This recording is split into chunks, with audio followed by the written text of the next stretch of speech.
Chapter 462, Siege of Impel Prison.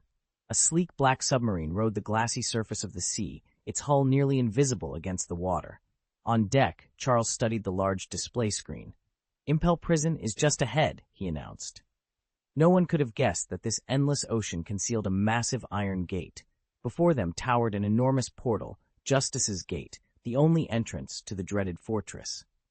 Charles pointed toward its rusted hinges. That's our way in. Once it opens, we'll have access. The crew fell silent, their expressions hardening. Tesla, execute Phase 1, Charles ordered. Tesla gave a curt nod and stepped aside. I'm on it, he replied. Charles met his father's gaze with confidence. Don't worry, Dad. Leave it to me. With a final signal from Charles, Tesla's body convulsed with crackling energy. In an instant, he transformed into a brilliant streak of lightning and shot straight into the sky. High above Impel Prison's ramparts, he hovered undetected, invisible to the island's unsuspecting guards. Magnetic burst! Tesla's voice crackled through the covert earpieces. He pressed his palms together, and a storm of electromagnetic force erupted around him. Waves of pulsing current washed over the fortress, snuffing out every radio, radar, and electronic sensor in a heartbeat. Impel Prison slipped into eerie silence as communications went dark, exactly as planned. The scarab-shaped comm bugs on everyone's uniforms suddenly drooped as though they'd fallen into a deep sleep. The patrolling guards, too, felt an invisible weight press on their eyelids, drowsiness washing over them like a heavy hammer blow. Charles shook his head, blinking against the sudden haze, and frowned at the sky. Dark storm clouds churned overhead. What's happening? Thunderstorms in the safe zone now? A jailer glanced upward, brow furrowing. In an instant, the entire square snapped to attention. The sentry at the telescope swung it skyward. Something's up there! Through the lens, he saw a lone figure hovering beneath the roiling clouds. A young man, crackling with electricity, lightning dancing around his clenched fists, his eyes blazing with power. Enemy attack! Enemy attack! Sound the alarm! The sentry's shout rattled through the loudspeakers. Sirens wailed across the plaza as every guard yanked up their weapons and took defensive positions. Far below, on the fortress's fourth subterranean level, Commander Magellan was making his rounds when the alarm bell clanged. He froze. What now? He fumbled for his combug, but it lay lifeless in his palm, its tiny antenna drooping uselessly. He couldn't call for backup. The warnings had to come another way, and fast. Charles sprinted into the director's office and slammed his palm on the console. On the monitors, the Intel Prison's perimeter crackled with electricity while alarms shrieked through the compound. He keyed his headset. Tesla, now! 1,000 meters above, Tesla plummeted toward the Gate of Justice. With a single gesture, he unleashed writhing arcs of lightning that snaked through the air, striking down every guard in the courtyard. In a flash of electric brilliance, he swept into the control room, dove behind the main panel, and pressed the release switch. The massive prison doors shuddered and began to rise. Outside, Charles and his team watched as the iron gate creaked open, revealing the dim interior of the Imperial prison. Relief and excitement lit Charles's features. Great work, Tesla. Let's move. The supporting guards who had just arrived erupted into cheers at the sight of the open gateway. Go report to the director. A gaunt man perched precariously on a unicycle, trident in hand, cried out in alarm. It's Chief Warden Hannibal. At the sight of Hannibal, the surrounding jailers snapped to attention. Soldiers, fall in behind your future director and stop them at once. Hannibal bellowed orders as he led his men toward the towering gates of the Justice Ward. A crackle of electricity danced overhead, but he barely noticed. He was too shocked to see the well-disciplined intruders advancing in perfect formation, and the man at their head, Hannibal's heart skipped a beat. Chush! Charles Rockefeller, he stammered. Charles paused and turned. A faint smile curved his lips at the sound of his name. Yes, I'm the future director, he said, voice calm and steady. Hannibal's mouth fell open. He had dreamed of someday becoming director of Impel Prison, yet here he was, facing the very successor he had only dared to imagine. Now, Charles continued, his eyes sweeping the assembled guards. Chief Warden Hannibal, I suggest you stand down. This is Imperial Prison business. Hannibal's legs trembled. He tried to rally his courage. Charles Rockefeller, this is my post. You can't just march in here and seize control. Charles met his gaze without flinching. I already have. Hannibal planted his feet firmly, trident raised in warning. The Navy could arrive any minute. If you leave now, I'll pretend this never happened. Charles offered a casual smile. Relax. I'm not here to start a fight. I just need to extract a couple of people. Hannibal's posture eased slightly. That's generous of you, but Impel's holding criminals. Who exactly are you planning to take with you? Charles's smile grew a shade sharper.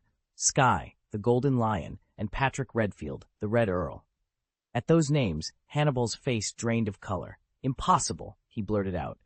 Before he could think better of it, he added, You can't just waltz in there and free them.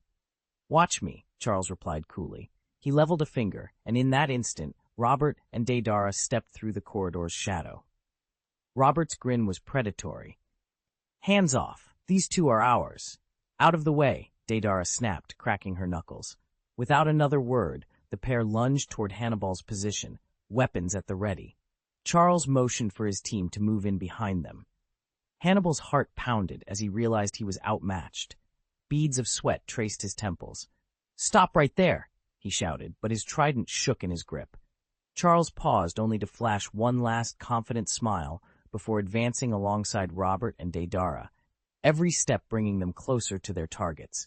Sky the Golden Lion and Patrick the Red Earl, still held deep within Impel's fortress. Charles glanced up at his father, Hannibal, determination in his eyes.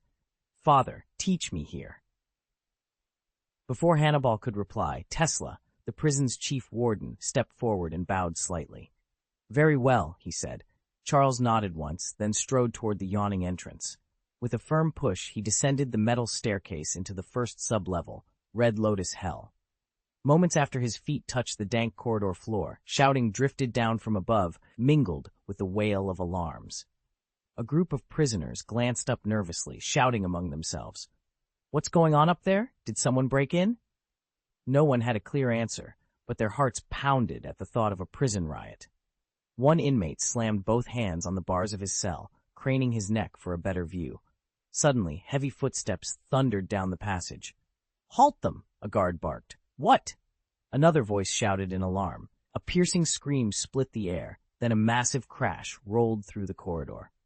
In the flash of torchlight, the prisoners watched in stunned silence as a blur of motion burst from the entrance, flinging a prison guard like a rag doll into the far wall. There was a final sickening thud as the guard slumped to the floor, unmoving. A hush fell over Red Lotus Hell. The other guards hesitated, uncertainty in their eyes. Then, as tension crackled like static, Charles appeared at the mouth of the tunnel, flanked by 24 of Tesla's most trusted men. He paused to survey the grim, iron-barred cells, the prisoners' fearful faces pressed against the darkness. This was his lesson, and he was ready. Is this the Red Lotus Hell? Caesar's eyes widened as he stared at the razor-sharp petals encircling them. Rockefeller, Charles! A ripple of astonished murmurs swept through the chamber as everyone turned to the man standing in the doorway. Chapter 463, Director Impel. A sudden hush fell over Red Lotus Hell the moment its great iron doors swung open. Every prisoner, pirate, and condemned soul on the first level turned toward the entrance. There, framed by dim torchlight, stood a lone figure, slender, unassuming, yet utterly magnetic. Rockefeller? Charles? A gaunt pirate whispered to his neighbor. What is he doing here? Speculation rippled through the packed corridors. Some had never laid eyes on the man before. Others knew only rumors of his exploits at sea. Had the Navy finally captured him? But no shackles bound the newcomer, and he showed no sign of fear. On the contrary, his posture was relaxed, almost casual, as if he'd arrived on official business. A trembling voice rang out from the nearest cell. Mr. Rockefeller, please, let me out. I'll do anything. Be your loyal subordinate for life. Charles Rockefeller's lips curved into a gentle smile.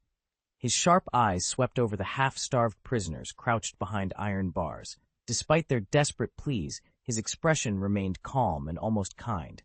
No one here is under arrest today, he said, voice low but carrying to every corner of the chamber. You're all going free, starting now. With a simple nod, he signaled 2 burly crew members who had slipped in behind him. Laden with ring after ring of heavy keys, they moved cell to cell with practiced efficiency. The grinding of iron echoed as each lock clicked open, bringing ripples of disbelief and delight from within the cells. Free, Charles proclaimed, spreading his arms wide. Every man and woman in this place is free. You owe me nothing but the promise to sail safely beyond these walls. Prisoners tumbled into the passage, their chains clattering to the floor. Some fell to their knees in gratitude. Others stared at Charles in stunned silence, unable to trust sudden fortune. A few, too starved or injured to move quickly, were helped to their feet by his crew. As the last lock fell away, Charles took a step forward into the swarm of freed captives. He raised his hand for quiet, and a respectful hush swept through the throng. I am Charles Rockefeller, he announced, and I intend to see these walls, every level of Red Lotus hell, empty of injustice by nightfall. To those who would call me traitor, pirate, or savior, decide for yourselves. Today you walk out of here as free people. An eruption of cheers filled the prison's depths. Torches flared brighter against the shadowed stone, illuminating tears and laughter alike. Wherever despair had held sway, hope now ran riot, a torrent unleashed by one man's unexpected mercy. Charles Rockefeller watched them with a satisfied nod. Then, turning on his heel, he strode back through the great doors into the corridor beyond, leaving behind a prison reborn and a legend newly forged in the heart of Red Lotus hell. Roar! One by one, the prisoners stepped out of their cages. When they laid eyes on each other, shouts of disbelief and joy echoed through the corridor. None had expected their doom to be interrupted. The prison had been overrun, and they were free. I'm out. I'm going to feast like a king, someone crowed, already eyes bright with anticipation. Grab whatever makeshift weapons you can find, another prisoner warned. The guards will regroup soon. Amid the chaos, others moved calmly, looting broken tables for metal rods and scavenging fallen pikes. Their plan was simple: arm themselves and push for the exit. Charles, however, focused on getting everyone to the next level. He'd hoped to take the elevator, but a desperate guard had sabotaged it before fleeing. Now, they had to descend the stairwell, level by level. They reached the second tier of the prison, known grimly as Beast Hell. A cacophony of roars greeted them. Dozens of ravenous creatures pressed against the barred cells, nostrils flaring at the scent of fresh blood. Their eyes glowed with feral hunger as they hunched over the front of their enclosures. Kill them, Esdeath barked, rallying the small band of freed prisoners. Shitsi charged forward, her troops at her heels. Charles gripped the hilt of his 7-star sword, its blade humming to life. Side by side, they plunged into the den of beasts. Instincts sharpened, hearts pounding, they fought their way deeper into the darkness. Each swing of Charles's sword carving a path to freedom. Charles charged straight for the entrance to the third tier, his blade flashing through the air. One by one, the wild beasts that barred his path fell beneath his strike, leaving the corridor eerily silent. News of the Rockefeller pirates' assault on Impel Prison reached the highest authorities just then. In the command chamber, the administrator sprang to his feet as Warden Magellan burst through the doors. "What did you just say?" the administrator demanded. "The Rockefeller pirates are invading Impel Prison?" "Sir, it's true," Magellan replied, his voice grim. "Our entire communications network has been severed. The only report came in a single, frantic message from the upper-level guards, then nothing." "Then we have no time to lose," the administrator said, pacing. "Alert every available guard. Send them to the 4th floor at once. Stop the Rockefeller pirates there, or die trying." Magellan bowed sharply. "I'm on it." He turned and sprinted from the chamber. Before anyone could speak, the administrator called after his deputy. "And get the Navy on the line. Request immediate backup. We can't face this threat alone." As his aide hurried away, the administrator returned his gaze to the viewport overlooking the prison's tiers. Resolute, prepared to defend Impel Prison against its most dangerous intruders yet. Charles Rockefeller's order rang out, and every pirate sprang into action. He refused to give the prison guards a moment's respite. On the second level, known as Beast Hell, the Rockefeller pirates swept through in a whirlwind of blades and gunfire. Within minutes, every jailer lay incapacitated, and the clanging of locks echoed through the corridors as they threw open the prisoners' cages. The Imperial prison descended into pandemonium. Unfazed, Charles led his crew onward to the third level, Hunger Hell. Even here, the guards offered no real resistance. Under the stunned gazes of the inmates, the pirates dispatched their foes and set the captives free. Soon they reached the threshold of the 4th level. Scorching hell. A searing light washed over them. Heat waves rippled through the air like a living thing. Siba Chi leaned toward Xiaoluo, voice low but urgent. There are countless jailers down here, and 2 incredibly powerful opponents. Charles's lips curved into a confident grin. Boys, the real battle begins. His words rolled across the landing between the 3rd and 4th tiers, igniting fierce determination in every Rockefeller pirate. As they advanced, the air grew suffocatingly hot. A thunderous roar split the silence. Kill! From the blistering depths, jailers in tight formation surged forward. Against that wall of bronze armor and cruel blades, the pirates braced themselves. Kill! The command came again, and barrels of heat and steel collided. Barrett raised his weapon. For Charles! He shouted, then charged into the fray alongside the rest of the crew. In that infernal gateway to scorching hell, their true trial had finally begun. Charles stood his ground in silence, eyes fixed on the old man before him. If I'm not mistaken, you're Director Xiaoluo of Impel. The director's wiry frame hummed with barely contained power. Charles returned his stare, a crooked grin playing at his lips. Director Xiaoluo, there's always a path to heaven. Refuse to take it, and if there's no door to hell, you'll carve one yourself. Don't worry, I'll handle everything. At once, Charles's muscles bulged beneath his coat. In a heartbeat, he leapt into the air, vanishing from sight. Director Xiaoluo barely had time to look up before a massive fist hurtled down toward him. Ah! A flicker of disdain passed over Xiaoluo's face as he drew the 7-star sword. Lightning crackled along its blade. With a thunderous roar, he swung upward, meeting Charles's punch in midair. Crash! The impact rang out like a cannon blast, sending shockwaves through the vast chamber of Infinite Hell's 6th level. The roar was so deafening that everyone in the oppressive darkness paused, straining their necks to see through the layers of gloom above. What on earth is happening up there? A voice whispered. A sentry's shout cut through the corridor. Sounds of fighting! Every officer froze. That unmistakable clash, metal on metal, shouts and gunfire, echoed up from below. Even on the 5th tier, Warden Shi Lu felt the tremor of it, a force so fierce it seemed to shatter the will of anyone who heard. Moments later, a squad of soldiers burst in, wide-eyed and breathless. One of them glanced at Shi Lu and stammered out a report.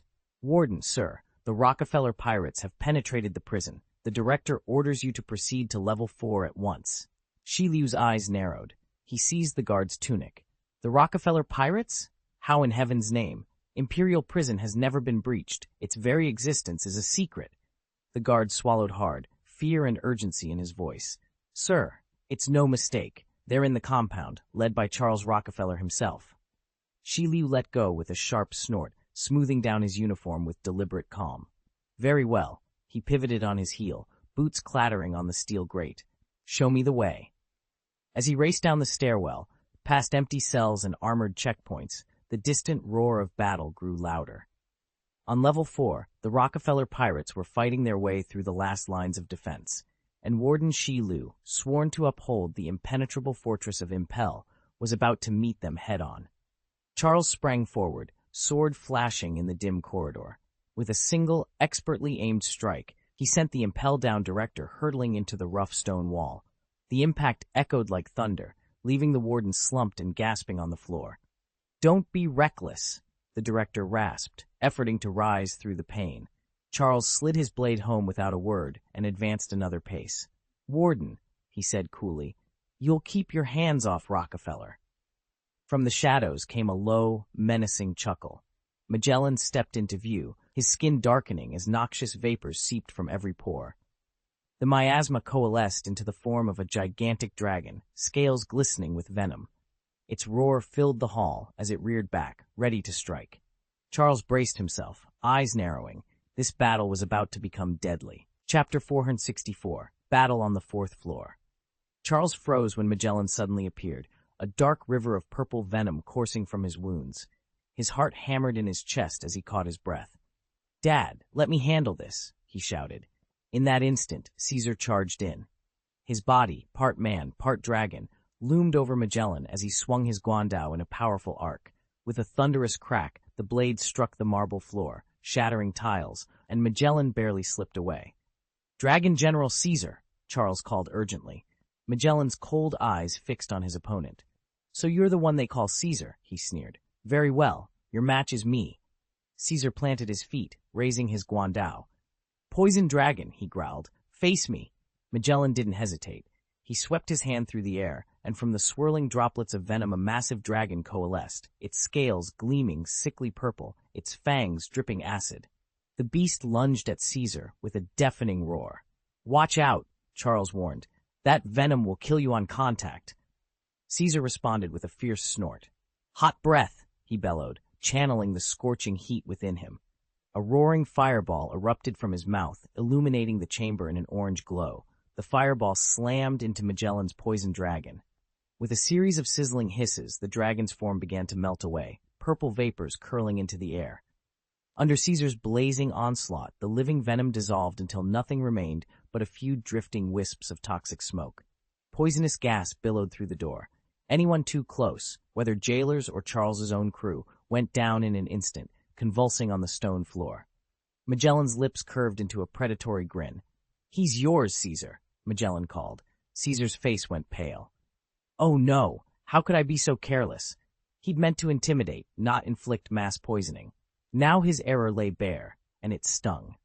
Just then, the small Nakin creature Charles had brought sprang into action. It darted among the stricken men, pressing tiny vials into their hands. One by one, they swallowed the pills.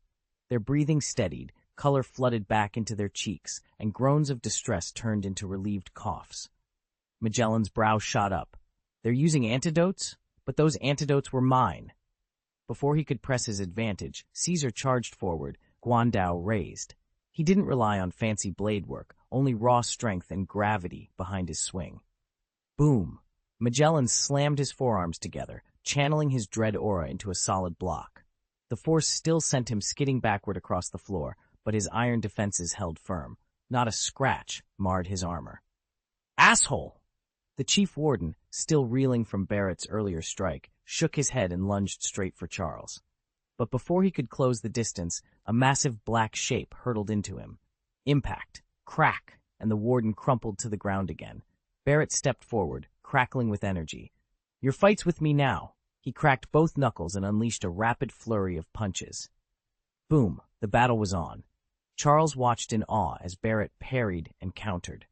This warden wasn't just any enforcer. He was a pure physical specialist, schooled in the legendary 6 naval styles, the same lethal discipline that Zifa had mastered. His raw strength rivaled Zifa's, but age and wear inched against him.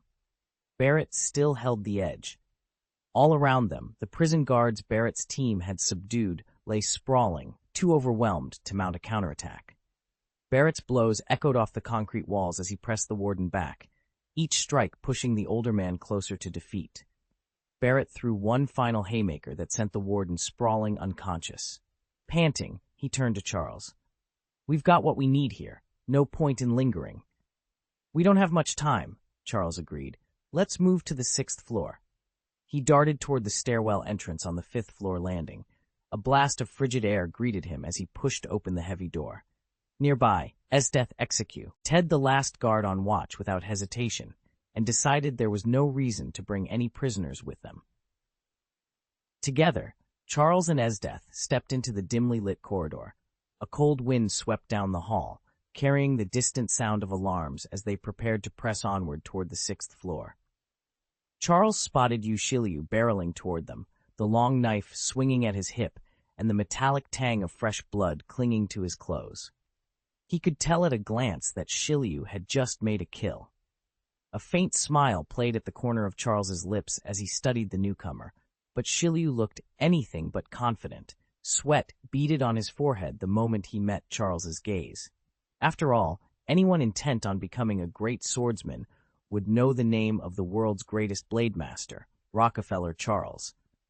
Shiliu himself had once been targeted by the Charles faction, and every scrap of intelligence they'd gathered on the legendary swordsman was locked away in his family archives. A sudden clap of boots on the deck announced Esdeath's arrival.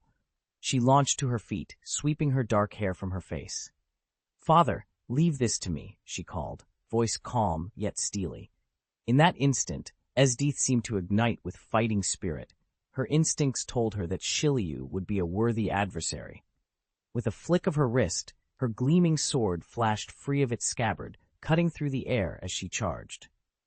Shiryu wasted no time drawing his own blade to intercept her strike. He didn't even pause to consider Charles's presence. Steel rang against steel as their swords locked. Shiryu's eyes narrowed as he looked into Esdeath's determined face. "Ice Queen Esdeath," he breathed. Of course he knew who she was. As the daughter of Rockefeller Charles, Esdeath had already made a fearsome name for herself across the seas before most warriors had even drawn blood. Charles could scarcely believe his eyes. At such a young age, this swordsman already wielded fearsome power, yet by all rights, he was still only a beginner. Esdeath laughed, her voice ringing with delight. "Swordsman, show me a good fight, or else you'll die in agony." With that, she lunged forward, blade flashing in the torchlight. Charles winced at her wild expression. This wasn't the refined lady he'd known as a child. She'd shed every trace of decorum and was now gleefully bloodthirsty. He shook his head and fell back. There was no point in interfering, as Death would refuse his help anyway. After hunting for a worthy challenger, she wasn't about to give up now. Instead, Charles kept to the shadows and pressed on toward the entrance of the 6th floor, the surviving members of the Ice and Snow faction trailing behind him. He recalled reading about a 5th-floor passage in the original records, but the layout had changed with the prison's recent renovations, and he still didn't know where that hidden doorway lay. There would be time to search later. For now, escaping this madness was his only priority. Above them, distant alarms began to wail. The Navy had surely detected the disturbances at Impel Down.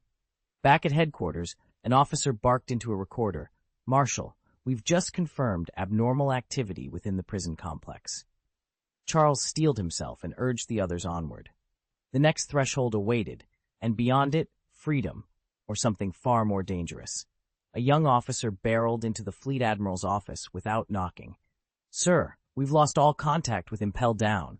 Fleet Admiral Kong Tinghao, who had been studying the latest reports on East Blue's O'Hara, sprang to his feet. At his side, Sora's eyes widened. "What's the situation? Any word from the prison?" The officer straightened his jacket. "None at all, Admiral. The world government's communications with Impel Down have gone completely silent." Sora's expression hardened. "We can't wait to see if it's a glitch. Ready every available warship. Alert the Zephyr fleet. They're to set course for Impel Down immediately and find out what happened." The officer snapped a salute. "Yes, sir. Right away." Sora glanced around the command chamber, tallying their resources. "We're already stretched thin. Fleet Admiral Sengoku has deployed our forces to the New World to sow discord among the 3 pirate crews. Vice Admiral Garp is on leave in East Blue with his grandson. Of our 3 monster vice admirals, 2 are executing the demon-slaying order, and the 3rd is assigned to the Science Corps." Kong Tinghao tapped his desk. "Then there's no more time to waste. Every ship that can sail, prepare for departure. We launch in 2 hours." The officer saluted once more and hurried out. As the doors swung closed, Sora and Kong exchanged a grim look. If Impel Down had fallen, the Grand Line would erupt in chaos, and they needed to be ready for whatever horrors lay behind those sealed cells. Vice Admiral Zephyr was the only senior officer at Navy headquarters with the authority to respond immediately. No sooner had Sora issued his order than Heya came dashing in, breathless. "Marshal, could it be that Golden Lion Shiji's men have broken into the prison? They're the only ones right now with both the motive and the means." Sora's attention snapped up at Suru's words. The Crane commander's reasoning made perfect sense. Ever since they'd captured the Golden Lion, the 3 great pirate alliances of the New World had systematically hunted down the remnants of the Sky Pirates, leaving Shiji's loyalists their only plausible suspects. Chapter 465, News from the Revolutionary Army. Charles stared at the fleet briefing hologram and sighed. If the Sky Pirates hope to recover their former glory, they need a strong leader. Golden Lion Shiji is our best, and perhaps only choice. Of course, we can't promise leniency to those who resist. Some of them may end up behind bars. He turned to Marshal Kong. "Prepare the warship. Zifa and I will head to Impel Down to oversee operations in person. I want you to take command of Navy headquarters here, and send word to Garp. His leave is over. He's to report back immediately. Marshal Kong rose, slipped into his white coat of command, and strode toward the exit. As he passed the quarterdeck's communicator console, he barked an order to the on-duty officer, Lieutenant Crane. "Ready the sea chariot. We depart at once." "Yes, sir." Crane saluted smartly and hurried off to make preparations. Charles glanced at Zifa, who stood motionless at the edge of the room. Neither of them had mentioned O'Hara's demon-slaying decree, not when an entire prison break at Impel Down was at stake. The Revolutionary Army's movements now eclipsed every other threat. Zephyr gave no reply, merely inclining his head in acknowledgement of the marshal's orders. Charles felt a pang of disappointment at Zephyr's silence, but held his tongue. Moments later, the three officers boarded the flagship Sea Dragon. As the engines roared to life, they set course for Impel Down, where the fate of pirates, revolutionaries, and marines alike would soon be decided.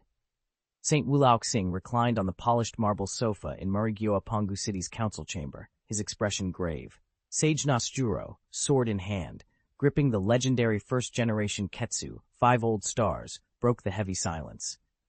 "Have you heard? Communication with Impel Down has been severed." St. Peter leaned forward from the opposite sofa.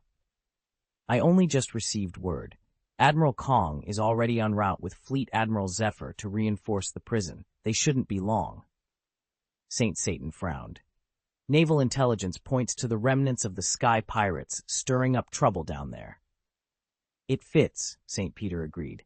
"After suffering repeated defeats at the hands of the 3 emperors in the New World, the Sky Pirates have been weakened for years.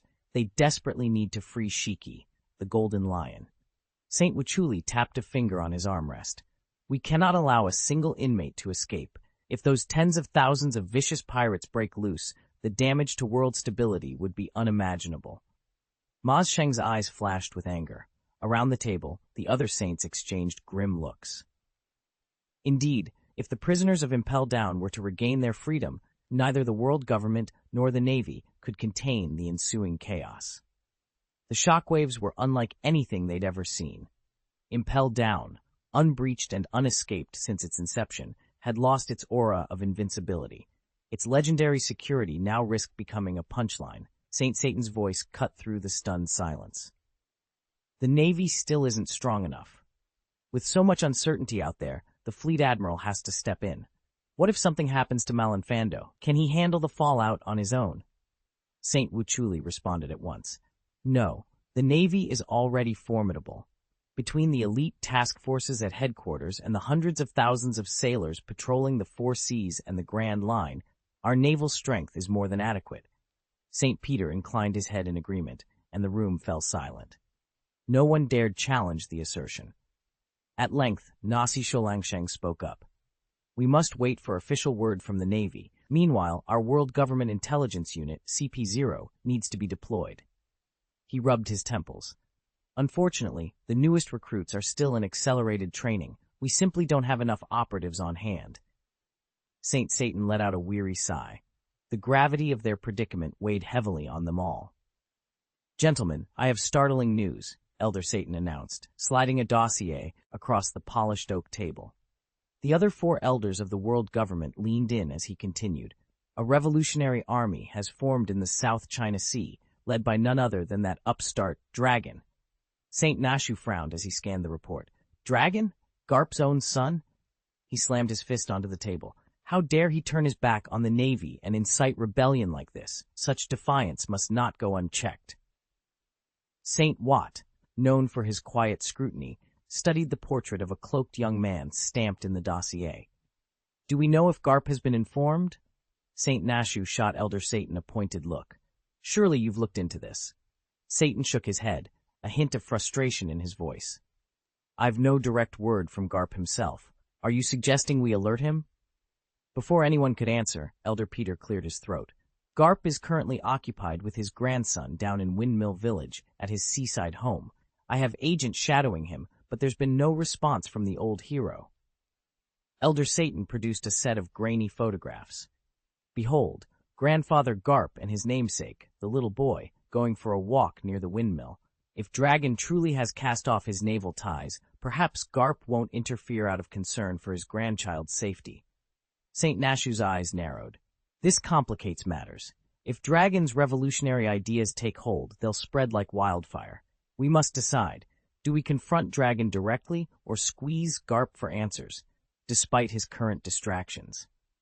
A tense silence fell over the chamber as each elder weighed the precarious balance between family loyalty and absolute authority. The fate of the South China Sea and the credibility of the world government hung in the balance. Could he be Dorag's son? Admiral Wuchuli's eyes flashed with cold curiosity. No, Wuchuli replied. The reports I've seen say he was adopted. Saint Satan raised an eyebrow. Adopted?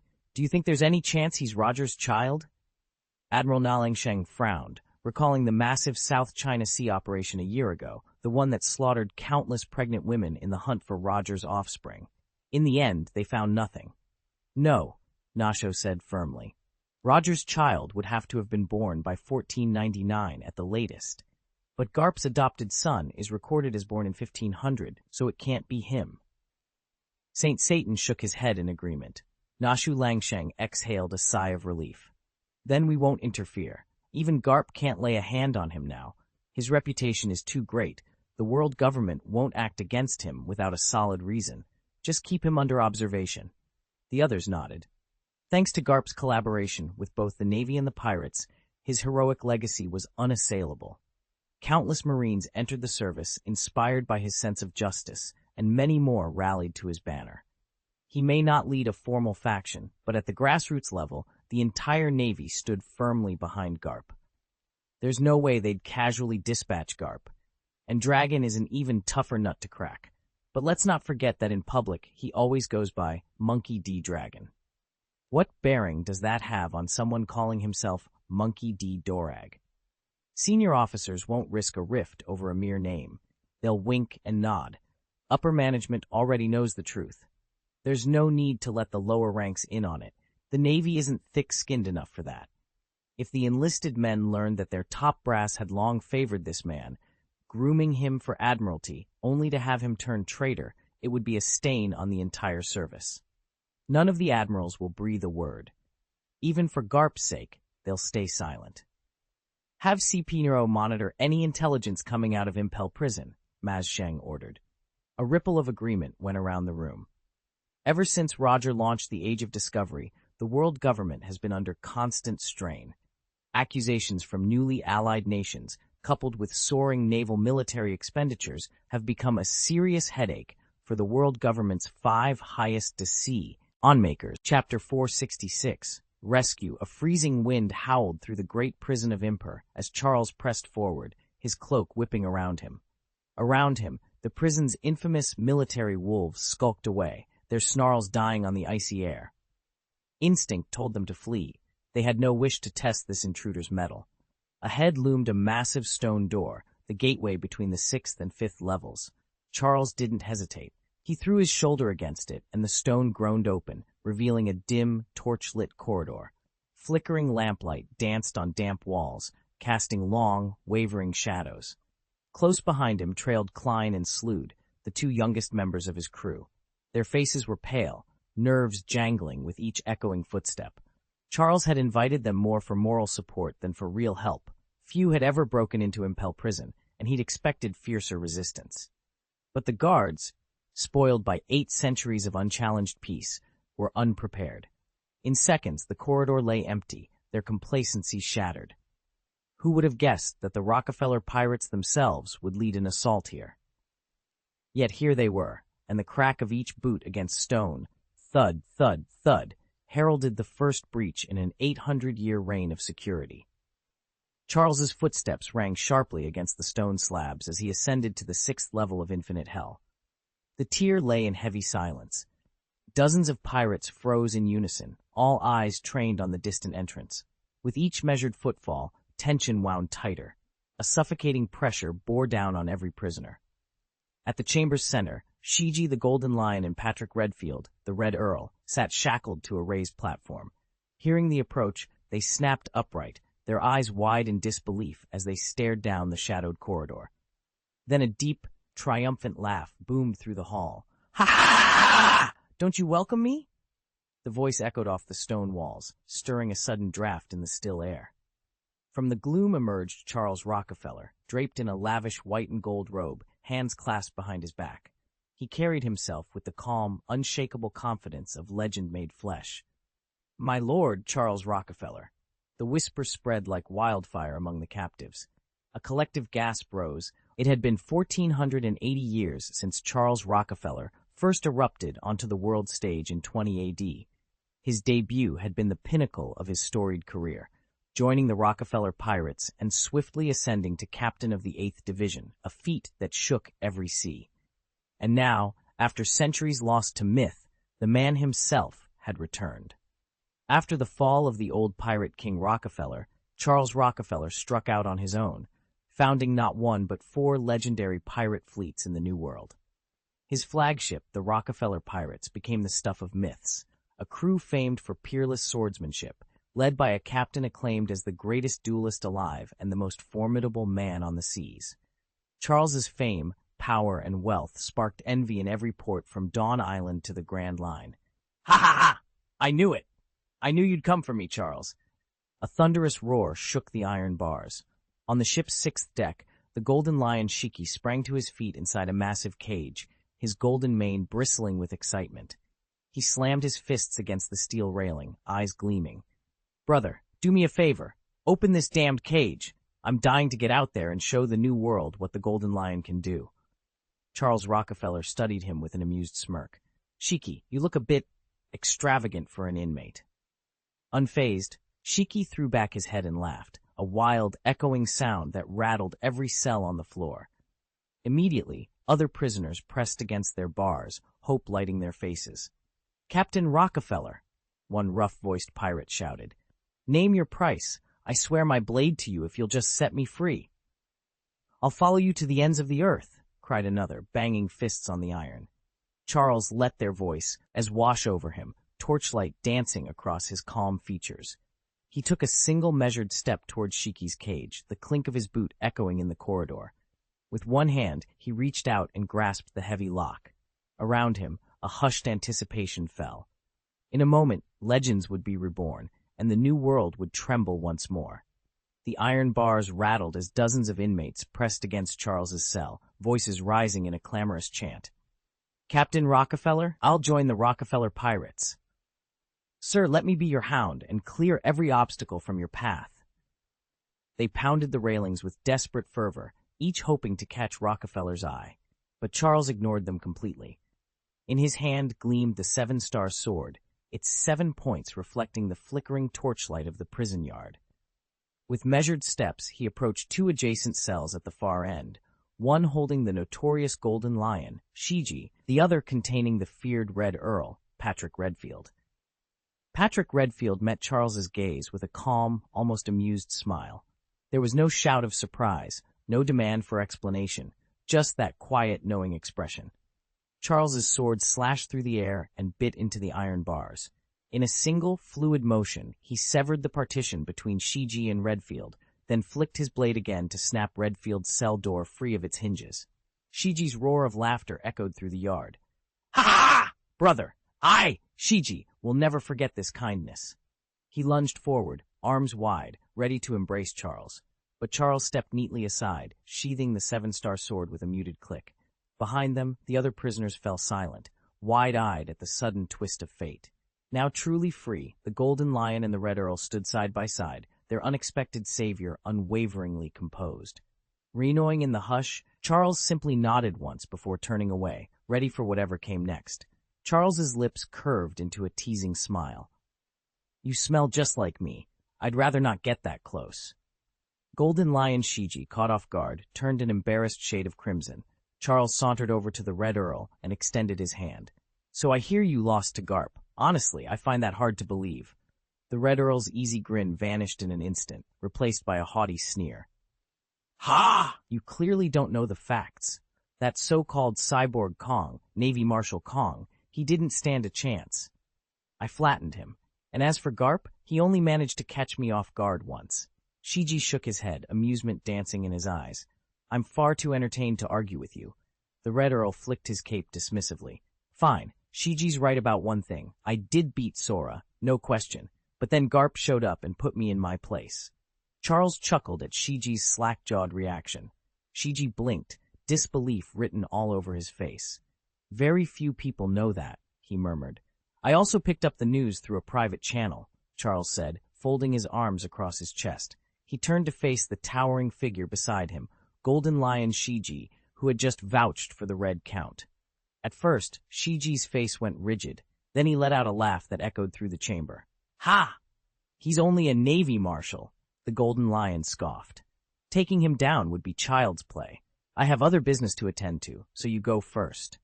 With that, Shiji stepped aside.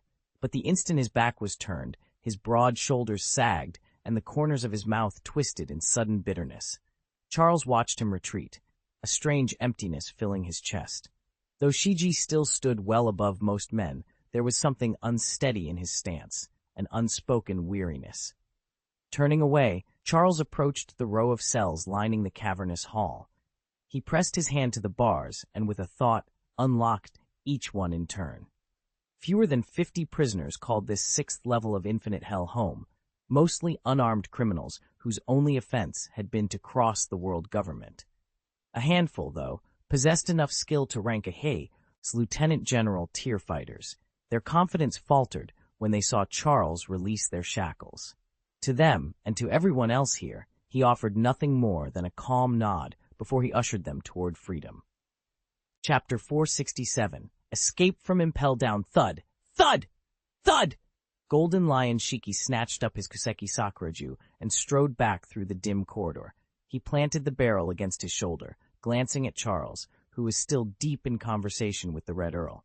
Charles, it's time to go, he growled, sliding a cigar, liberated from some fallen guard, between his lips. If we linger any longer, the Navy and world government agents will swarm this place. Charles met Shiki's eyes and gave a curt nod. Right, let's move. The Red Earl rose as well, inclining his head to signal he was ready. The three of them hurried toward the stairwell on level 6, slipstreaming past overturned tables and broken cell doors. Each step echoed with the distant clamoring of alarms. As they neared the exit, dozens of newly freed prisoners, still in their threadbare uniforms, fell in behind them. Shiki spun on his heel and roared, "You lot following us, anybody who wants out of Impel Down, step up, fight under my flag, and you'll earn your freedom." A murmur ran through the captives. This was their chance to become the nucleus of Shiki's new flying pirates. Charles slowed, his brow furrowing as he processed the implications. Then he remembered something crucial. With a half grin, he stepped forward. "By the way, I nearly forgot to tell you," he called back over his shoulder. "Your old territory, it's been divided into thirds, between me, Whitebeard Newgate, and Lingling. So if you join Shiki now, you'll have a stake in the spoils once we set sail." A ripple of excited chatter rose from the crowd. Shiki cracked his knuckles and smirked. "Good. Now let's get out of this hellhole." Together, Charles, Shiki, the Red Earl, and their ragtag army of freed prisoners poured into the stairwell, racing toward the surface and a new life of freedom on the high seas. "You don't have an inch of territory left," Charles said, his voice calm. Golden Lion Shiji stared at him in stunned silence. 2 years behind bars, his family scattered, and now this. "Asshole!" Shiji finally burst out. No wonder he'd locked up his own officers all this time. He couldn't even defend his own holdings. Charles couldn't be bothered with Shiji's tirade. He turned and started walking away. "Damn it, Charles, explain yourself!" Shiji shouted, racing to keep up. Charles said nothing, but the Red Earl, leaning against the rail beside them, gave Shiji a knowing look and spoke up. "Little Lion, the second word got out about your arrest. The 3 great pirate confederacies in the New World tore your realm apart, and the very first to move was this gentleman here, right in front of you." Charles surveyed the courtyard with a cool smile as Golden Lion Shiji's face twisted with rage. "You've seized nearly half my territory." Shiji thundered. "Explain yourself, Charles." Shiji's fury was all too understandable. He'd spent more than a decade building that land into the heart of his fortune, only to have it stripped away by his own brother. Red-faced and trembling, he strode forward, hand on the hilt of his sword. "Hold it right there," barked the Red Earl, stepping between them. "What good will settling this with steel do us now? We're still holed up in Impel Prison." Do you really want to leave both your forces bleeding while the Navy swoops in and finishes us off? Shiji's hand paused mid-draw, but his chest heaved with indignation. He glared at the Red Earl, then at Charles. My family's patrimony, gone. You think I can let that slide? Charles remained impassive. 3 hours had passed since their audacious takeover of Impel Prison's eastern wing, and the darkening sky beyond the high walls hinted at approaching trouble. They'd known the Royal Navy wouldn't take this lightly. If word reached Admiral Morganson, reinforcements would be on the horizon within the hour. Charles unclipped the map case from his belt and spread it on a nearby barrel. Your anger's justified, Shiji, he said evenly. But if we start tearing at each other now, there won't be anything left when the Avi arrives. We need to finish securing our hold here and set up defenses. Then we can talk compensation. The Red Earl gave Charles an approving nod. Shiji's shoulders twitched with suppressed wrath, but he lowered his hand from his sword. Outside, a distant drum roll echoed, an ominous cadence that confirmed their worst fears. Charles looked up, his voice calm but firm. We've come too far to let old grievances cost us everything. Stand down, prepare the guards, and reinforce the southern gate. We'll discuss your share of the spoils once we're safe. Reluctantly, Shiji sheathed his sword. The Red Earl clapped his brother on the shoulder, relief shining in his eyes. Together, they moved to marshal their men, each man readying for the storm that was surely on its way. Charles had just tapped into the jailer's memories, one of the many strange perks of his devil fruit ability. From those stolen recollections, he learned that Impel Down dutifully reports to Marine headquarters and the world government every 3 hours. He couldn't tell when the last check-in occurred, or whether any reinforcements had arrived, or even noticed. Best not to count on relief from above. A blast of frigid wind swept across the icy expanse, sending every prisoner, Charles included, into a collective shiver.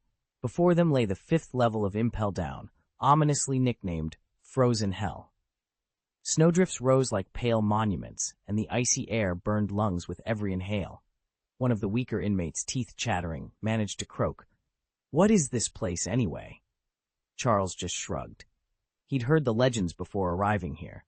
Some distance away, a battered giant known as the Golden Lion Shiki lay chained to the frozen floor. Rumor had it that Shiki had once stormed Marine headquarters alone, battling Admirals Sengoku and Garp for 3 relentless days and nights before finally being felled. When he'd come to, he'd found himself in a coma, and now his massive bulk was tethered on the 6th level, alongside the equally infamous Red Earl, his distant cousin. Neither of them knew the prison's layout. They'd been hauled down blind, each locked in their own frigid cell.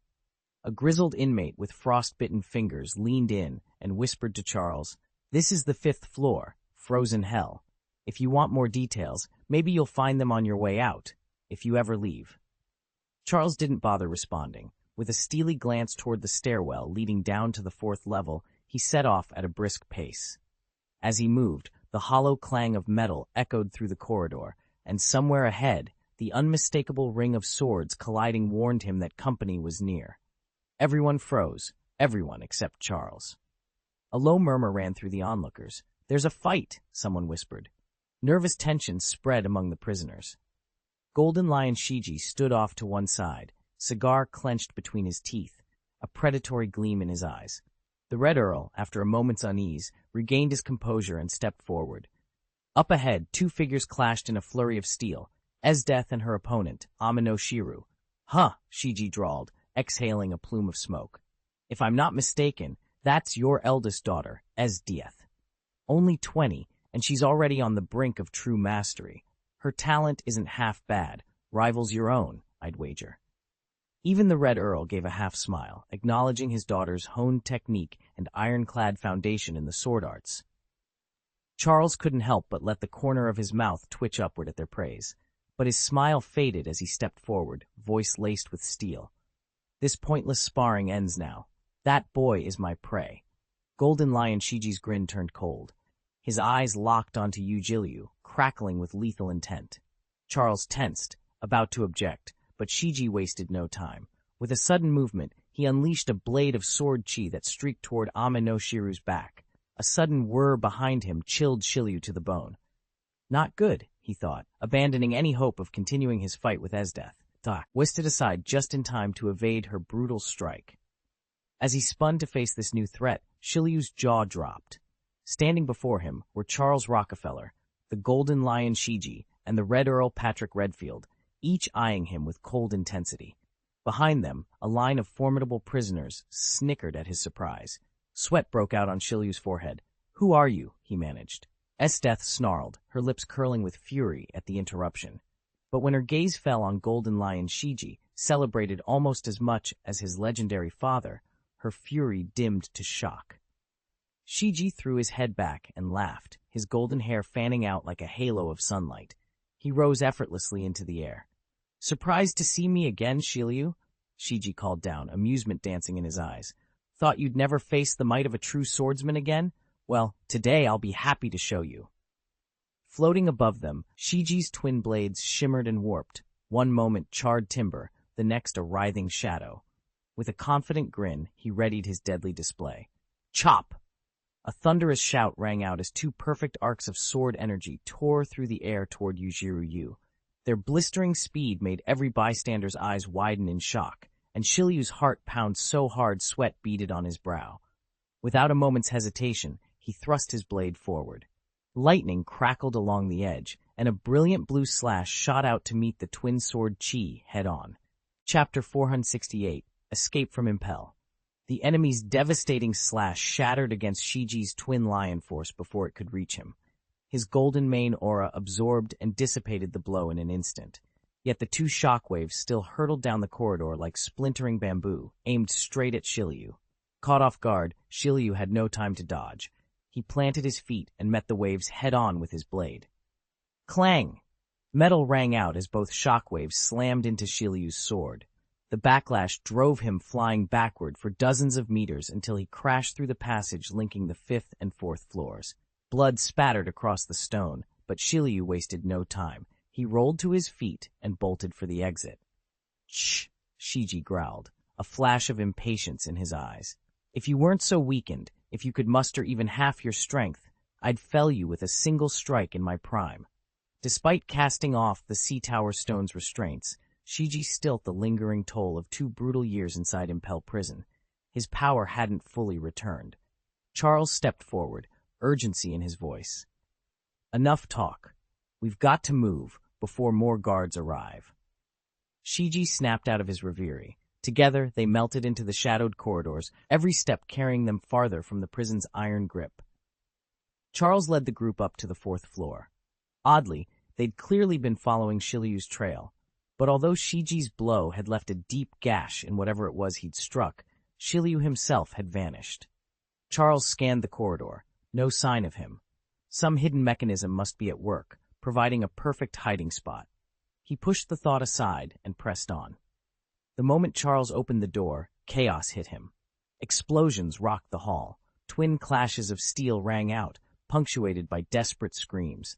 Jailers and prisoners battled in every doorway, desperate to claim the only escape route. "We can't get out until these guards are cleared," Charles called back, his voice harder than he felt. He lifted his 7-star sword. A faint green aura gleamed along its blade. Across the way, he saw the prison director locked in combat with Barrett, one of their own, bloodied and struggling. Charles's eyes narrowed. In a single stride, he closed the distance, slipping unseen behind the director. The sword's green light shimmered. With a swift, clean arc, Charles swung. Flesh parted with a sickening hiss, crimson sprayed the wall. The director crumpled with a thunderous crash, sliding to the floor in a heap.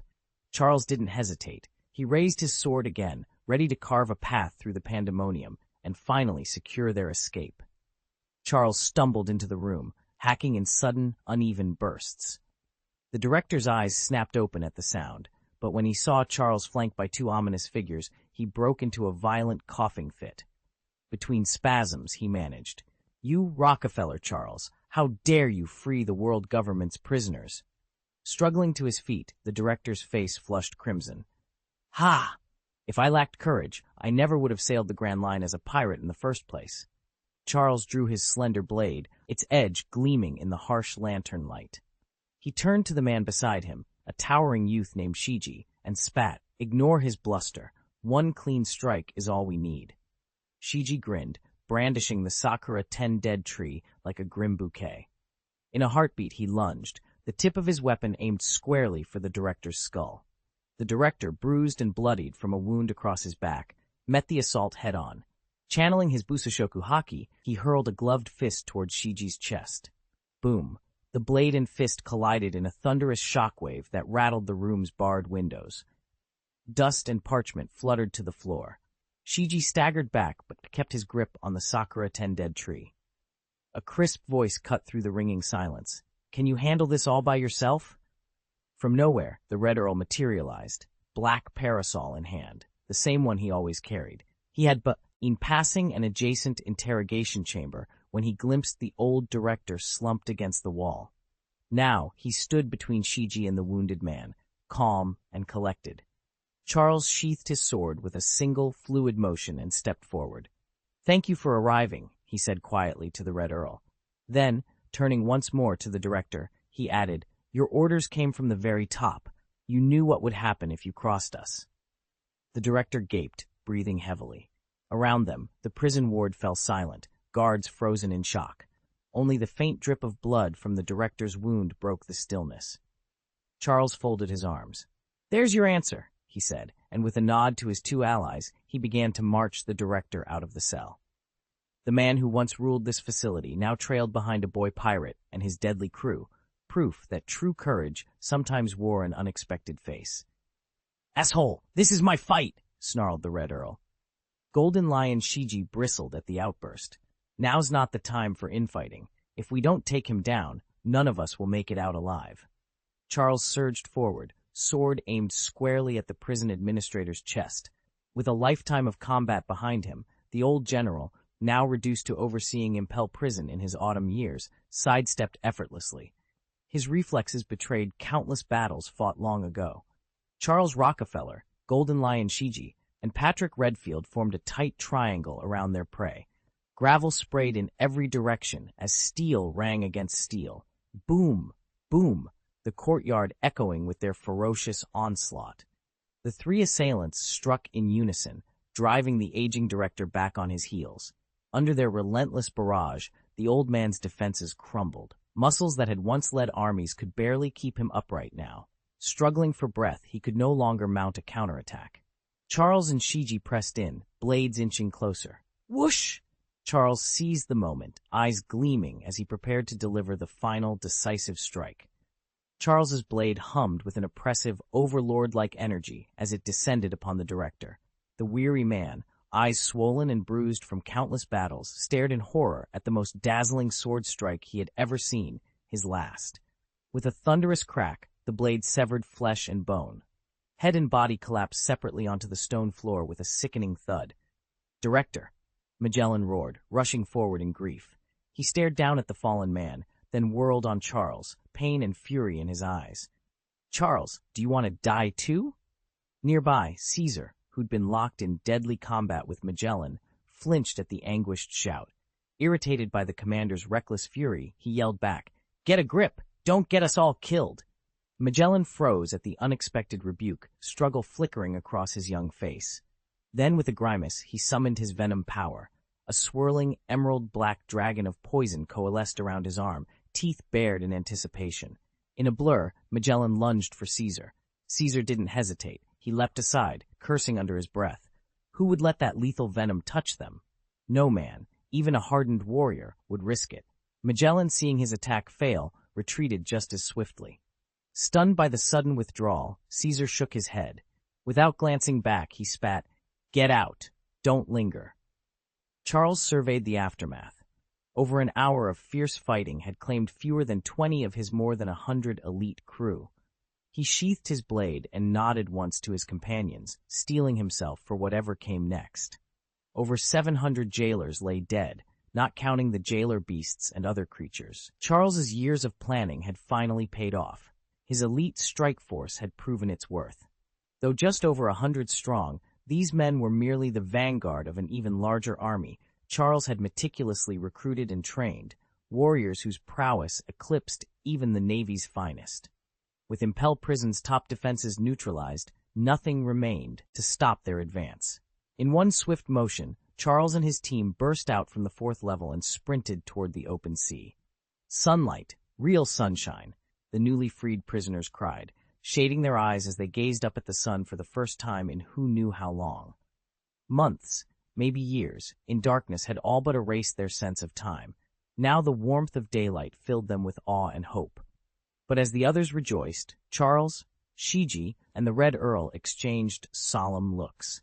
Their eyes turned toward the distant gate of justice, and beyond it, the vast ocean awaiting their escape. The three warships inched steadily toward the Imperial prison. On the lead vessel's upper deck, the observation station had its shutters thrown wide open as a sentry peered through a telescope.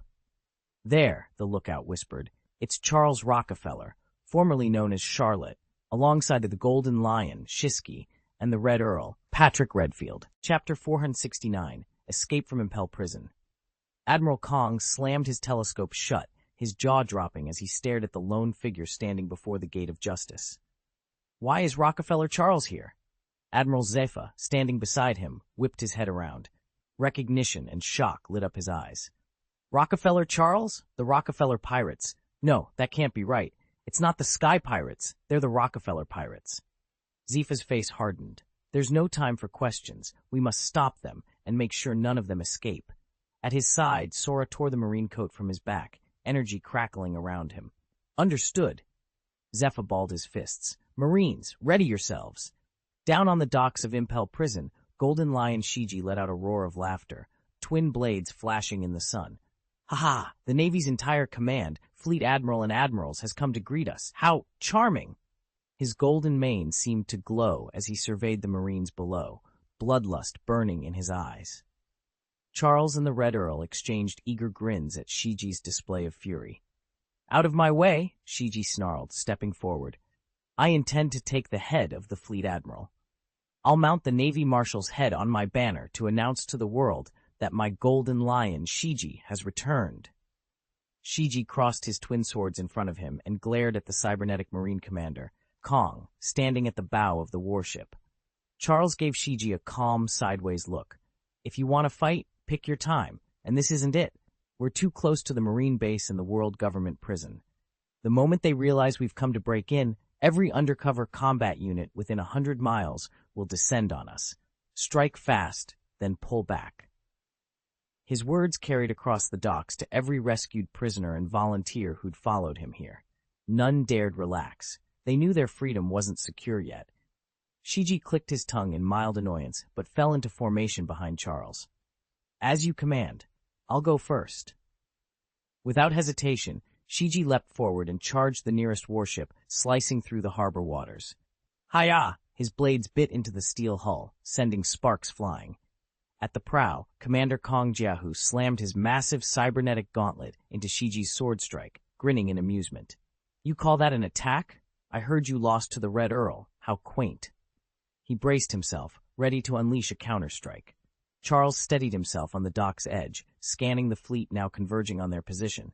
This rescue would be won or lost in the next few breaths. Charles squared his shoulders.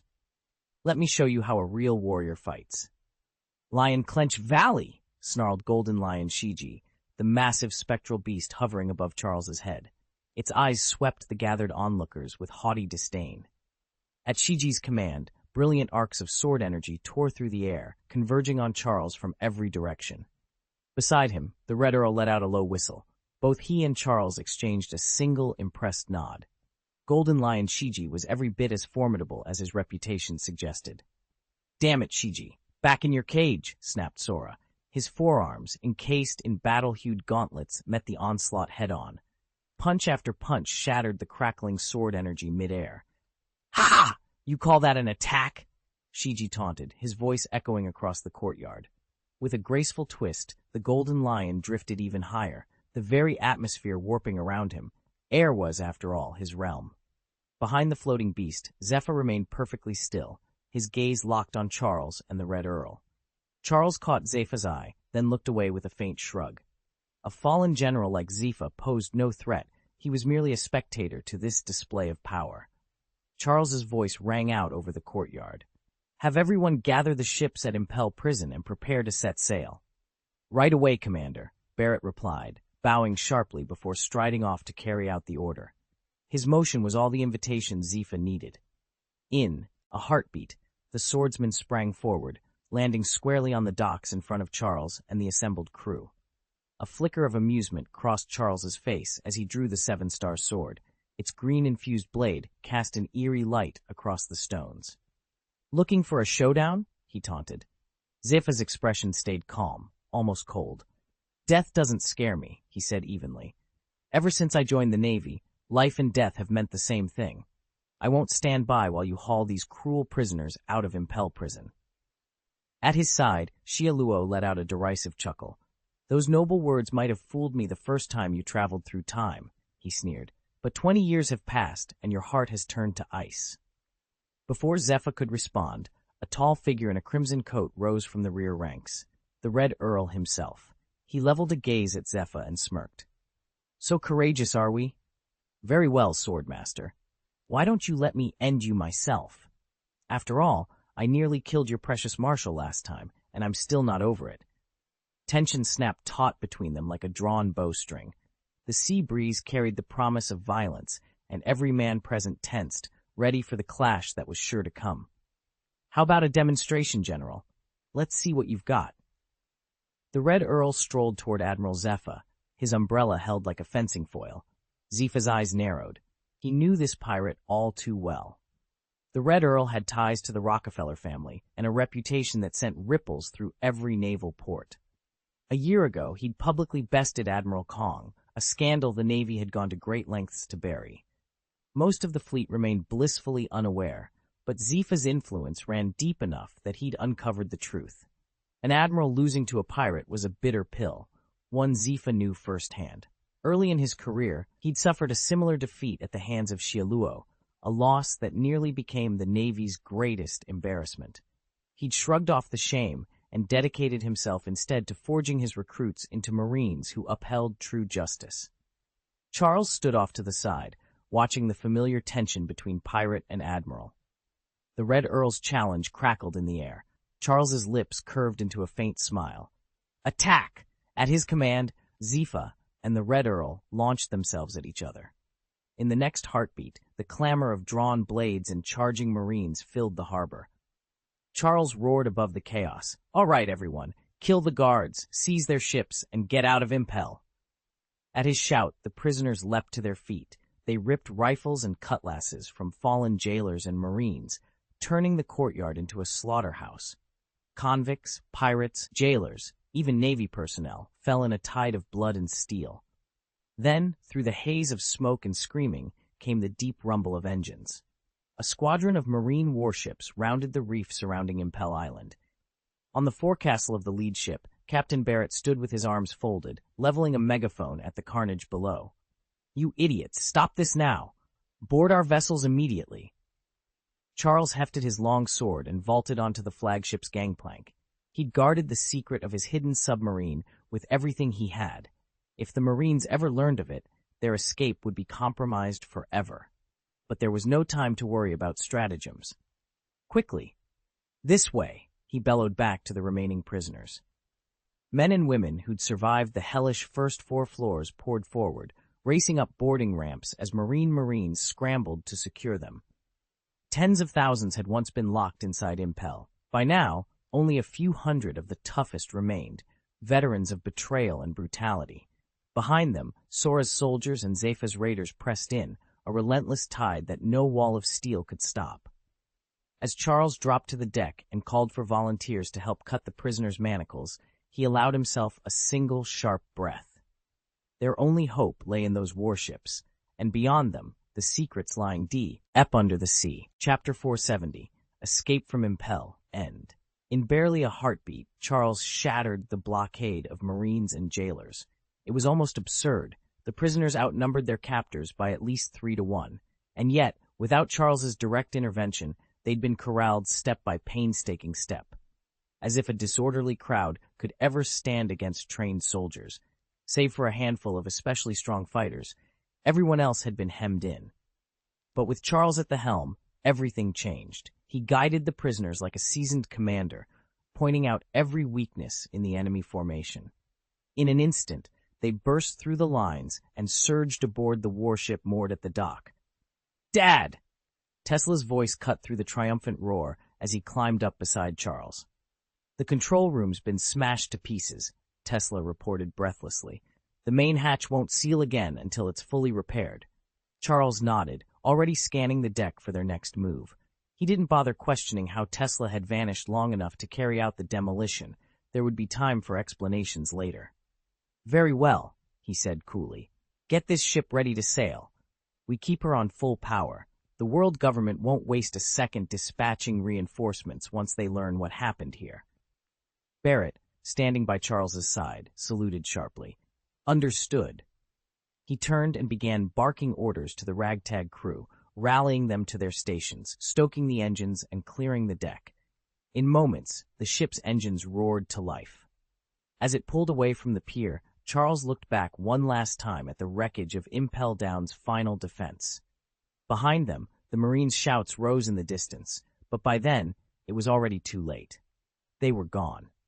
Barrett moved like a whirlwind through the enemy flotilla, cutting down any who stood in his way, and within minutes had folded 10 captured warships into our ranks. "Captain?" Caesar called from the quarterdeck. He was watching a tide of prisoners clamoring on the shoreline, desperate to climb aboard. "We don't have enough vessels, and dozens more are still trying to get on." Charles scanned the crowd of ragged faces pressing against our rails. A cold knot of fear tightened in his chest. If they didn't pull away soon, something disastrous was bound to happen. He turned back toward the fleet. "Leave the rest to Shiki." Caesar inclined his head in silent agreement. But 2 of our strongest fighters, Shiki and the Red Earl, were still locked in combat below. Despite months, perhaps years of brutal confinement, their bodies were paper-thin and trembling with fatigue. Every slash of Shiki's fluttering wings stirred fresh wind blasts, and the Earl's crimson coat was streaked with sweat and soot. Charles clenched his fist. If that duel ran on for another day and night, neither man would walk away. He raised his voice so all could hear. "Shiki, Red Earl, pull back immediately." High above the deck, Shiki hovered, panting, his limbs wrapped with Kong as they both strained the Flutterfruit's last reserves of power. On the wood below, the Red Earl lowered his blade, exhaustion etched into the hollows of his cheeks. At Charles's command, they finally broke off the fight, retreating to the relative safety of our newly won ships, just in time for us to set sail before real chaos broke loose. The Red Earl and Admiral Zifa were locked in such a fierce duel that neither could gain the upper hand. Their blades clashed again and again, sparks flying, until a single voice cut through the chaos. "Charles!" Instantly, both fighters froze. They glared in disgust at Marshal Kong and Admiral Sora, then turned on their heels and stalked away. Marshal Kong spat on the ground. "You insult the Navy by treating us like fools," he roared. His anger ignited. With a cry of frustration, Kong lunged after the fleeing Golden Lion, Captain Shiki, his boots pounding the deck. But no matter how fast Kong ran, he couldn't catch someone powered by a float fruit. Shiki soared above the fray, the ease, laughter echoing off the masts. "Ha-ha! Save your strength, Sora. He's mine." Shiki jeered as he descended onto the crowded pier. He paused to survey the chained prisoners and the Navy warships that loomed like silent sentinels. A wicked grin twisted his lips. "Listen up, all of you miserable souls. Tired of this life? Join the Sky Pirates, and I swear you'll find true freedom." His challenge rang through the harbor. Despair gave way to hope in an instant. From every corner of the docks, the forsaken and abandoned broke their shackles, shouting, "Master Shiki, wait for us." They surged toward him in a desperate, jubilant rush. Shiki's laughter soared above the din. "Charles," he called back, "we'll meet again, out in the New World." With that, he vanished into the throng, leaving Admiral Sora fuming in his wake and a chorus of new recruits cheering at his heels. Charles scarcely had time to react before the sea at Impel Down heaved upward as if it were an island, and with it went tens of thousands of prisoners, catapulted into the sky. The sheer power of Golden Lion Shiki's attack left even Caesar clutching his jaw in astonishment. "Uncle Shiki really is something else," he blurted. Charles frowned at the sight and said nothing. Shiki's ferocity was on full display, and Caesar's odd remark did nothing to reassure him. "We need to go. If Shiki breaks through first and heads for the New World, we won't be able to follow, and Carter and the others will be stranded." His voice was tight with urgency. He didn't know how disillusioned Shiki might have become after all he'd suffered, nor whether his thirst for revenge against Roger would carry him to ruin in the East China Sea, as in the original accounts. If Shiki hadn't acted on that rage, the New World might be buzzing with all manner of rivalries and hopes. But right now, Charles could only focus on the present. He glanced at the Red Earl, who stood apart from the fray, carefully watching the chaos unfold. Nodding to signal their departure, Charles steered their ship toward the Gate of Justice, putting as much distance as they could between themselves and the floating prison. As they pulled away, Caesar's muttered curse drifted over the waves. "Bastards and brutes, we've got to alert the world government. Those Rockefeller pirates deserve everything they get." The wind filled their sails, carrying them onward, away from Impel Down's deadly grip and into the uncertain promise of the New World. Who knows what the Rockefeller pirates will do next? Kong stood in the battered courtyard of Impel Prison, once hailed as the castle that never falls. Since its founding, no inmate had ever escaped. Yet here, beneath a bright, cloudless sky, the Rockefeller pirates had brazenly stormed the world's largest penitentiary. It was a direct slap in the face to the world government and its navy, a full-scale declaration of war. Kong paced, replaying every moment of the attack in his mind, its implications, the fallout he'd have to report, how to warn the world about this new threat. Zephyr, walking at his side, watched Sora's expression darken and sighed quietly. "Marshal, how should we handle this?" Zephyr broke the silence, falling in step with Kong. "We have no choice but to report it in full," Kong replied, his voice tight. "We need the world government to understand exactly how dangerous the Rockefeller pirates are. The Navy must receive every resource it needs to push into the New World and eliminate this threat once and for all." Kong stared toward the distant horizon, his jaw clenched in determination. Then, just beyond the prison's iron gates, a world government flag unfurled on the breeze, a stark reminder that their call for reinforcements had already begun. Marshal Sora narrowed his eyes as he scanned the harbor. "World government ships," he murmured. Kong inclined his head and strode toward the pier alone. Only moments before, Admiral Zephyr had spotted Charles Rockefeller standing on the quay and sent an urgent alert through the chain of command. Word reached the highest councils in an instant.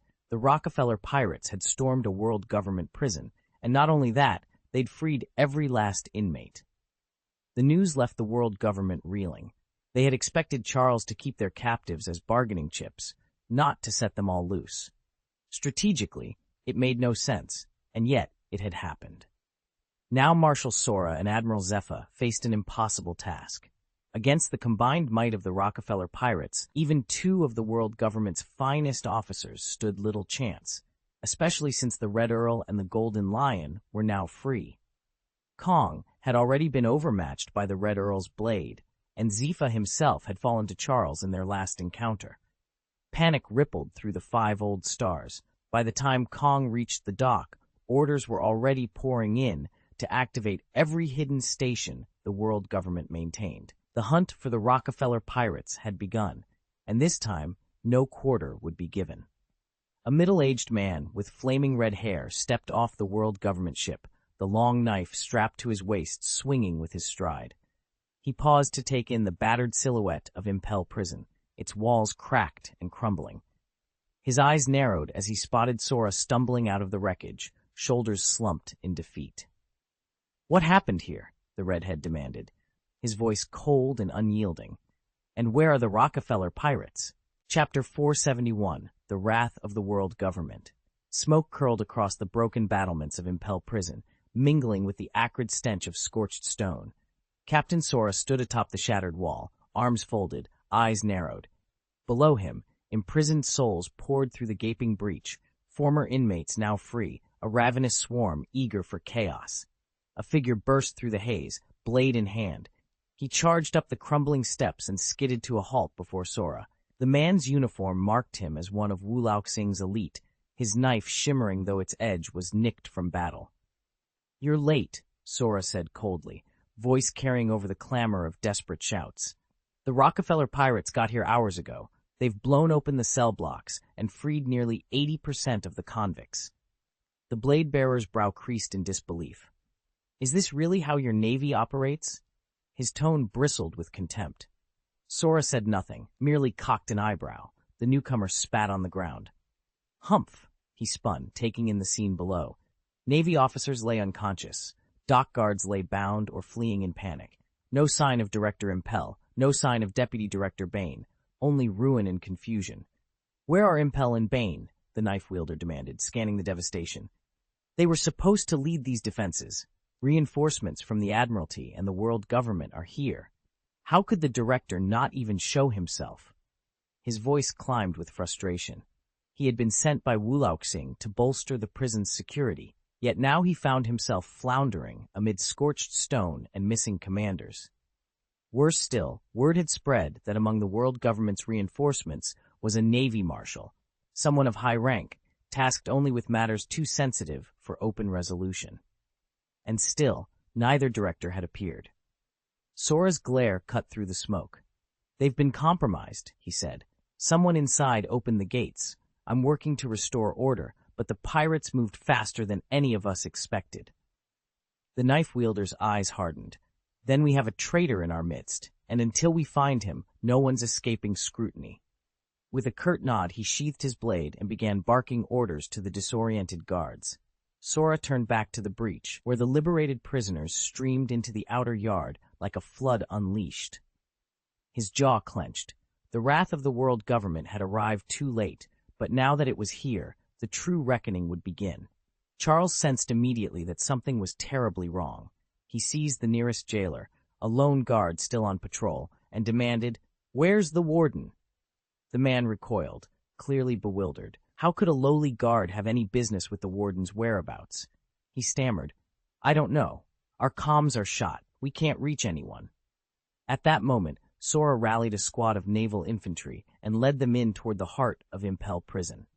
Close behind strode a red-haired, middle-aged man, a knife sheathed at his belt. Sent by Wulaoxing to reinforce the mission, he needed to discover what had gone awry and report back at once. They entered the prison to find its corridors littered with corpses. Both jailers in crisp uniforms and prisoners in their gray jumpsuits lay strewn across the cold stone floors. The stench of blood and decay was suffocating. Stepping over bodies, the group pressed forward, descending deeper into the labyrinth. On the second-floor landing, a faint shuffle of footsteps echoed through the gloom. Sora froze, hand inching toward her weapon. Charles's jaw clenched as a lone figure emerged from the shadows ahead. "Magellan!" Sora rushed forward and braced the deputy warden of Impel Prison on either side, helping him steady his steps as he leaned heavily against the wall. Magellan's face was ashen, sweat beading on his brow. "Sora!" "Marshal Kong," he managed, blinking up at the approaching Marine commander. Kong cut straight to the point, voice hard as iron. "I know the Rockefeller pirates broke in and freed every last inmate. Tea about Warden Figo?" Magellan's eyes darkened with grief. "The warden, he's dead." He swallowed. "Killed by Rockefeller Charles." Kong's fists clenched at his sides. The name of the pirate's Lee Charles Rockefeller struck through the chaos of the prison like a dagger. "Are you certain?" At Kong's elbow, a tall Marine known only as Knife, slender blade perpetually strapped to his hip, stepped forward, disbelief in his voice. "No, not Figo." His hand went to the knife as if he might draw it at any moment. Magellan bowed his head, voice breaking. "He held them off so the others could evacuate. He died trying to buy us time." An anguished silence settled over the ruined corridor. Then Knife's temper snapped. With a single furious motion, he yanked his long blade free and drove it into the plaster beside him. The concrete shattered, and a jagged gouge ran across the wall. "Impel Prison is finished," Knife growled, pulling the knife free and letting it thud onto the floor. Magellan and Sora exchanged a glance of despair. All around them, shattered bars and overturned cells stood as grim proof that the days of Impel Prison's absolute control were over. Marshal Kong surveyed the destruction in silence, clenched jaw shadowed by sorrow and resolve. The battle for justice had only just begun. I need to return to Marie-Joyce and report everything to the 5 elders. Farewell." With that, the man who had brandished the knife sheathed it and strode out of Impel Down. Sora watched him go, letting out a quiet sigh, then turned to Magellan. "Magellan, how many garrison troops do we still have stationed here?" Magellan shook his head. "Communications have been cut off. We've lost all contact." "Then move immediately to reorganize the jailers and restore our channels of communication," Sora ordered. "Right away." Magellan squared his shoulders and saluted crisply. Sora raised his voice to summon the remaining guards. "Attention! A major incident has occurred, and the Navy is stretched to its limits again." He swept his gaze over the empty cells. Zifa, standing nearby, took it all in with calm, measured glances and gave a slight nod. "Let's return. We still have preparations to make." Sora already foresaw the moment when the Golden Lion Shiki would reappear on the seas. There was no hiding what had happened. He left Zephyr to re-establish order in Impel Down and set off for Marie-Joyce alone. Marshal Magellan's voice echoed through the shattered corridors as he summoned his jailers. They hurried to the farthest corner of Impel Down's once proud main hall. There, slumped against the damp stone wall, lay Deputy Warden Yu Jiliu, blood seeping from 2 gaping wounds in his chest. "Jiliu!" Magellan cried, rushing to his side. The young officer lifted his head. Pain and exhaustion etched into his pale face, but his steel-bright eyes refused to dim. Magellan knelt beside him, pressing a hand to his brow. "Someone! Bring a stretcher!" he barked. Guards scrambled forward and eased Eugiliu onto the crude wooden canvas litter. Magellan's jaw clenched as he helped lift the wounded man. "What about the pirates?" he demanded. Giliu's breath came in ragged gasps. "The fleet admiral called in an airstrike, but they broke through our lines and slipped away. Impel Down took heavy losses." A shadow passed over Magellan's face, but he forced himself to nod. Giliu ignored him, gripping the hilt of his long knife despite the pain. His gaze was fixed on the ruined hall around them, where flickering torches cast grotesque shadows across overturned benches and broken bars. In the Rockefeller pirates' assault, every cell door had been torn wide open. Though Magellan's forces had finally driven the invaders back, the damage was done. Tens of thousands of desperate prisoners poured into the corridors, vanishing into the island's depths. Impel Down, once the Empire's most secure facility, had become a river of fugitives unleashed upon the world once more. The tide of power he'd unleashed would soon wake the sea again. Red Earth Continent, Mary Joa. "So Impel Prison is little more than a name now," St. Satan observed, leaning back on the velvet sofa. His voice was calm, but the words carried a sting of accusation. The red-haired, knife-wielding officer standing before the 5 old stars nodded gravely. "Yes, every inmate either escaped or was killed. Even those who stayed behind didn't survive. And the prison's director, he was taken down by Charles." He paused, letting the weight of that fact settle in the room. "The only person with any real authority left is Deputy Director Magellan." A tense moment of silence followed, broken only by the distant hum of the palace machinery. Then St. Wuchuli sprang to his feet, fists clenching so tightly that the porcelain cup in his hand shattered. "This is a disgrace. How did the Navy let this happen? Not a single warning reached us when the Rockefeller pirates infiltrated Impel Prison. Our intelligence network was supposed to watch every move they made." At his roar, 2 among the assembled old stars paled. The others exchanged uneasy glances, but none dared challenge Wuchuli's fury. The shattered cup lay in jagged pieces on the marble floor, each sharp fragment reflecting the failure they all shared. Outside the grand hall, the calm waters of the sea were already rippling, an omen of the upheaval to come. And somewhere out there, Charles, the young man who had shattered an institution thought unbreakable, was gathering strength for his next move. The Rockefeller pirates have struck without warning. With the Navy's full attention fixed on O'Hara's fleet in the Western Sea, they've slipped through unnoticed. Saint Nashu Lang's fingers drifted to the hilt of his long knife as he spoke, his tone as cold as steel. "CP0 hasn't detected the slightest stir among their ranks," he said. "I just checked with them myself." Chapter 472, Marie-Joy's Quarrel. Sunlight slanted through the stained glass windows of Marie-Joyce's grand hall, illuminating the 2 ancient nobles who stood before the high, opal-topped council table. Saint Satan's lips curled in contempt as he addressed Saint Wuchuli.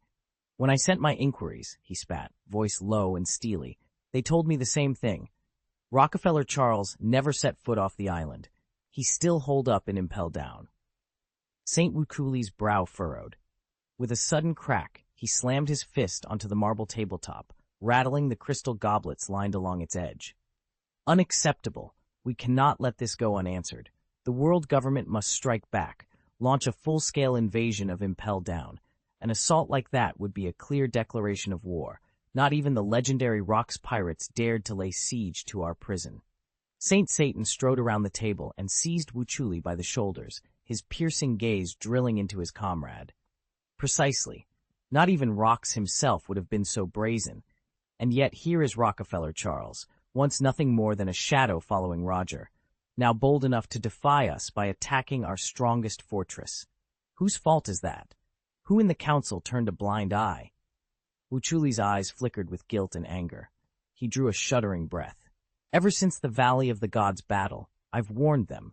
Charles was a ticking bomb in the New World. I urged we eliminate him before he rose any higher. But no one would listen. Even as he flaunted his deeds across the seas, they acted as if he didn't exist. A heavy silence settled over the hall. Impel Down, pride of the world government and the world's most notorious prison, had been breached by a single pirate. And now the ancient nobles of Marijuas faced the only question that mattered: how to make the world government pay. See, this repeated negligence is exactly what emboldened the Rockefeller pirates. Who's responsible for this? Saint Satan's words cut straight to the bone, unsettling the other four members of the Five Old Stars. Their expressions darkened as they exchanged uneasy glances. Now's not the time to point fingers, one of them finally spoke up, brows drawn together. It's done. We need to focus on damage control, figure out how to resolve this and limit the fallout. Saint Satan merely snorted in response. He leaned back into the sofa, arms crossed, and said nothing more. Across the room, Saint Maz slowly uncrossed his legs and sat up straighter. He grunted, as if only now fully grasping the gravity of the situation. Silence fell again until Saint Nashulang broke it, voice low and grave. The Rockefeller Pirates' latest operation has unleashed tens of thousands of pirates back onto the seas. And these are no ordinary brigands. Many of them have served time in Impel Down, meaning they're exceptionally skilled and dangerous. If we don't face this threat head-on, their activities will wreak havoc on maritime security, and the Navy will struggle to rein them in. Maz's words laid bare the real crisis, and almost immediately, all five of the Old Stars slid into deep, troubled thought. Charles, the knife ever at his side, lost interest the moment the discussion turned to how to deal with the pirates. "You guys sort it out. I'm out," he said, and without waiting for a response, he turned and walked away. Behind him, the five veteran officers, Wu Laoxing and his four companions, exchanged knowing glances. Silently, each one jotted a name into his private ledger. Charles would make a convenient scapegoat when they reported back to Lord Im. Wu Laoxing cleared his throat and steered the conversation back to the real dilemma. This isn't going to be easy. After what happened last time, those pirate crews will be on high alert. I doubt we'll be able to snare them en masse. He tapped his chin thoughtfully. Especially Golden Lion Shisky and the Red Earl, Patrick Redfield. Our last successes were nothing short of lucky. Shisky practically wandered into Navy headquarters, dazed out of his wig, and got himself arrested. Redfield, on the other hand, squared off alone against the Navy Marshal, only to slip right past Vice Admiral Garp's blockade. The others looked at him in stunned silence. Even Wu Laoxing still couldn't believe the Navy Marshal had been bested by the Red Earl. Now, faced with twice-warned enemies, every step would have to be planned to perfection, because luck wouldn't favor them a second time. If Garp hadn't arrived when he did, the Navy might already have been forced into an early change of command. "Why don't we just increase the Navy's strength?" Nasho Langsheng ventured. 4 immediate glares answered him before anyone spoke. "Our Navy is already formidable," one voice said.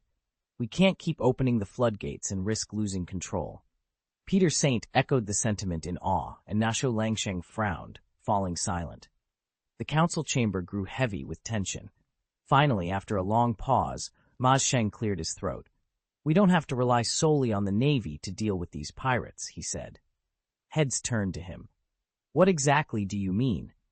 Nasu Langsheng asked. Ma Sheng leaned forward. Listen, what if the world government officially commissions some of the most notorious pirates as privateers, grant them letters of marque in exchange for, say, a percentage of their plunder? Then they'd be legally bound to hunt down the unauthorized pirate crews. It would relieve pressure on the Navy, fracture the pirate alliances, and turn their own numbers against each other. Silence fell again. Nashu Langheng shook his head firmly. No, absolutely not. How can our world government possibly be in league with pirates? Saint Nashulang's voice rang through the council chamber, echoing off the marble walls. His fist pounded the table as he glared at Maz Sheng. An alliance with thieves and cutthroats? It's unthinkable. Across from him, Saint Sarton, master of the government's intelligence network, simply shook his head. His silver hair swirled around his shoulders as he offered no words of support for the proposal. Behind them, the two remaining saints watched in silence, neither nodding in agreement nor voicing outright opposition. Maz Sheng frowned, but refused to be cowed. He understood why Nashulang and Sarton resisted. Nashulang commanded the Navy, undeniable force on the high seas, while Sartan controlled CP0, the world government's most secretive intelligence and enforcement arm. Compared to those two pillars of power, the other 5 old stars wielded only a fraction of influence.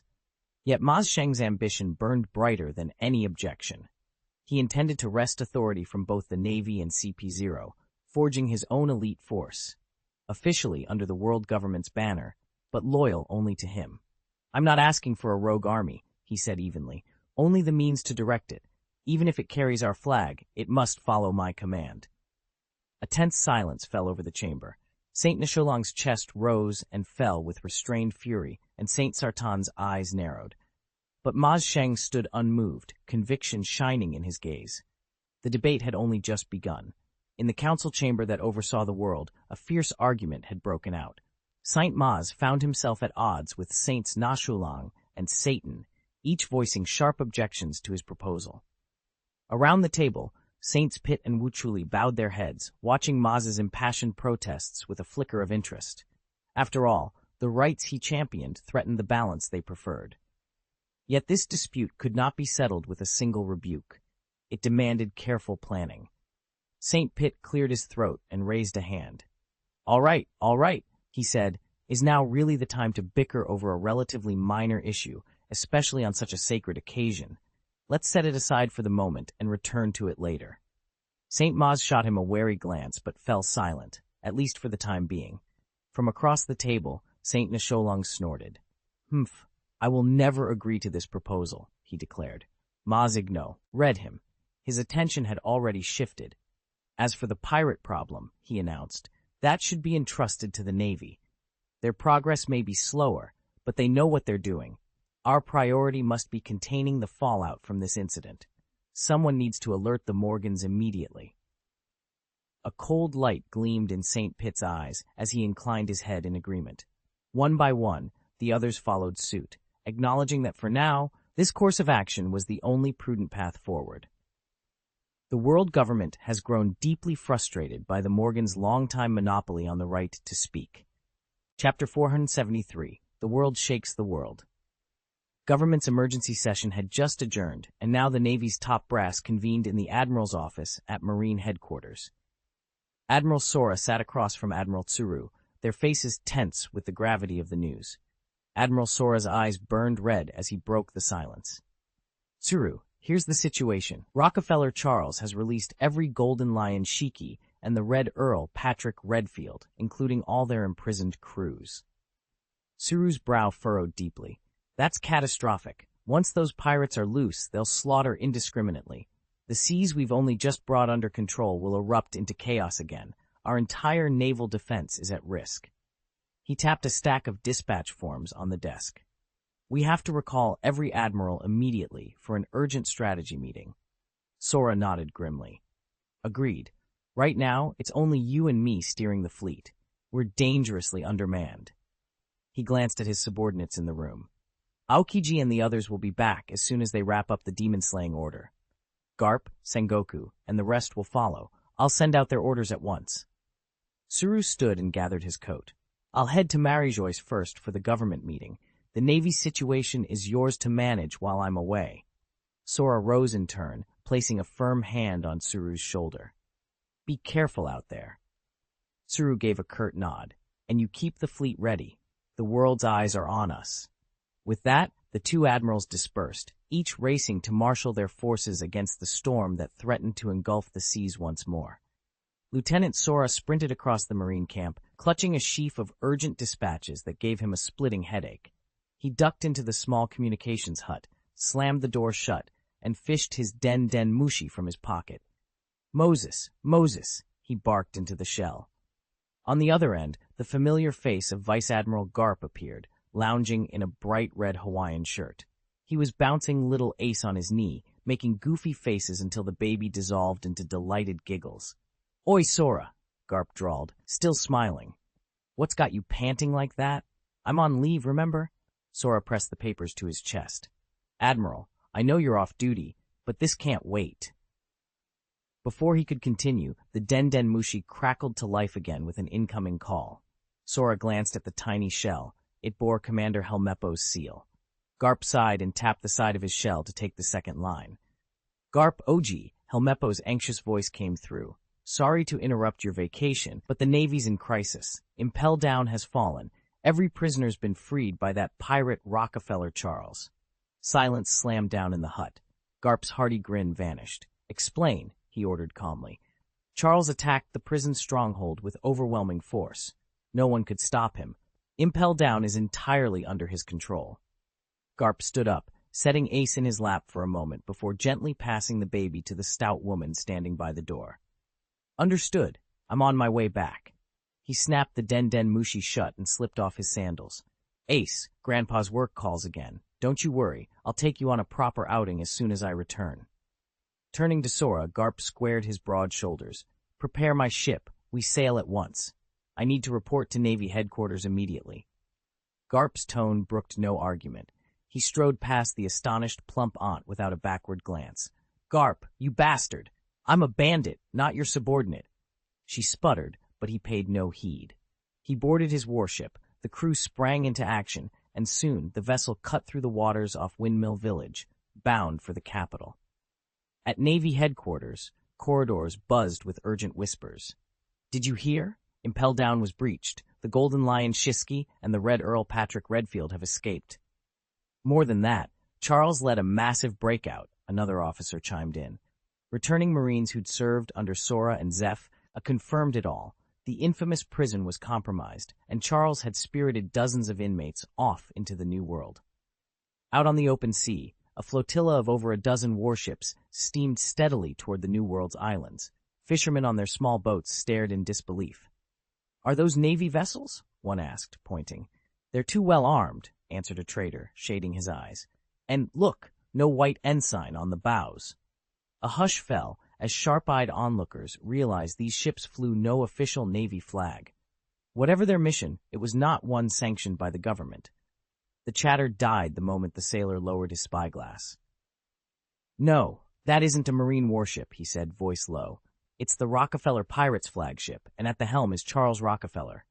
And is that really Patrick Redfield, the Red Earl? A stunned silence fell over everyone. The sailor raised the spyglass again, focusing on the notorious pirate captain, one of the New World's 4 emperors, and beside him, a gaunt figure in an orange jumpsuit. This can't be, he whispered. This is the entrance to the New World. How did Charles Rockefeller get here? And wasn't Redfield locked away a year ago? Look at those people on deck. Why are they all in prison uniforms? Someone blurted. All eyes snapped to the pirate flagship's deck, where a line of prisoners stood at attention, their orange garb stark against the dark wood of the hull. Those aren't marine vessels, another voice said, peering through his own spyglass. They're prison hulks from Impel Prison. See the insignia? A collective chill ran through the crowd. Impel Prison, the world's most secure penitentiary, right here at the Grand Line's gateway? And Charles Rockefeller is in command of its ship? What on earth is going on? In that instant, countless hearts skipped a beat. An electrifying realization rippled through everyone present. The Rockefeller pirates had struck at Impel Prison itself. Prisoners both on the pirate flagship and aboard the nearby government prison vessel froze in shock, their eyes turning to the tall, confident figure on deck, Rockefeller Charles, flanked by his lieutenant, the Red Count Patrick Redfield. Whispers swelled into a single, clamorous decree. "Sound the alarm! The Rockefeller pirates have taken Impel Prison." Across this once bustling sea lane, hidden power brokers sprang into action. Word of 10 captured Imperial warships, commandeered under Charles's bold leadership, sent tremors through every trading route and naval outpost. News of the raid reached Morgan's, who wasted no time confirming the reports with both the Navy and the world government. When the grim truth was laid bare, even he stood rooted to the deck in disbelief. "They actually invaded Impel Prison," he murmured, shaking his head. "This is nothing short of a slap in the face to the world government." And in that moment, the balance of power at sea shifted irrevocably.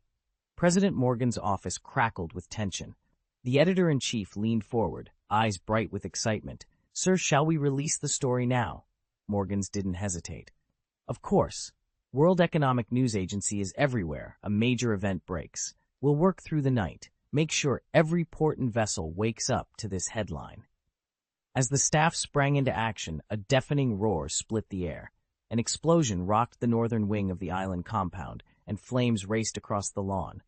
Morgan shot to his feet, rushing to the window. In the harbor below, 5 sleek warships of the world government lay menacingly at anchor. "Damn them," he snarled. "This place is compromised. Grab our gear and get moving." Within minutes, reporters and technicians were stuffing laptops, hard drives, and manuscripts into padded cases. Smoke curled around the building as they evacuated, carrying every piece of evidence they could. By dawn, every major news outlet carried the same electrifying headline: "Charles Rockefeller storms Imperial Prison, frees every inmate." The world stirred in disbelief and knew it would never be the same again. Chapter 474, The World Trembles. On the Chambord Archipelago in the Grand Line, a 6-armed fishman came tearing down the street, clutching a freshly printed newspaper. Bursting into the crowded tavern, he panted, "Haki! Riley! You've got to see this! Something huge just happened!" The fishman, known as Xiaoba, spotted his friends behind the bar and waved the paper excitedly. "Here it is, today's headline." Haki paused mid-polish. "Slow down, Xiaoba. What's wrong? You look like you've seen a ghost." Riley set his glass of rum on the counter, eyes narrowing. "Yeah, what's got you so worked up?" Gasping for breath, Xiaoba slapped the broadsheet flat on the bar. "Charles Rockefeller stormed Impel down, and he freed every pirate locked up there." Riley grabbed the paper and scanned the bold, sensational headline. "No way. Charles broke into the Navy's most impenetrable prison and let every criminal go?" Haki moved around to peer over his shoulder. "I heard rumors Charles had some connection to the Red Count, but this is on an entirely different level." They stood in stunned silence as the tavern bustled around them, each imagining the shockwaves such a daring raid would send rippling through the entire Grand Line. Riley set his wine glass on the table and pushed the newspaper aside with a soft thud. "The seas are about to descend into chaos again," he said, voice low. "I just don't know when the person Roger's been waiting for will show up." Haki watched him for a moment, then arched an eyebrow. "Can't stand the suspense any longer?" Riley shook his head. "Ever since the Roger pirates broke up, I swore I'd never set foot at sea again."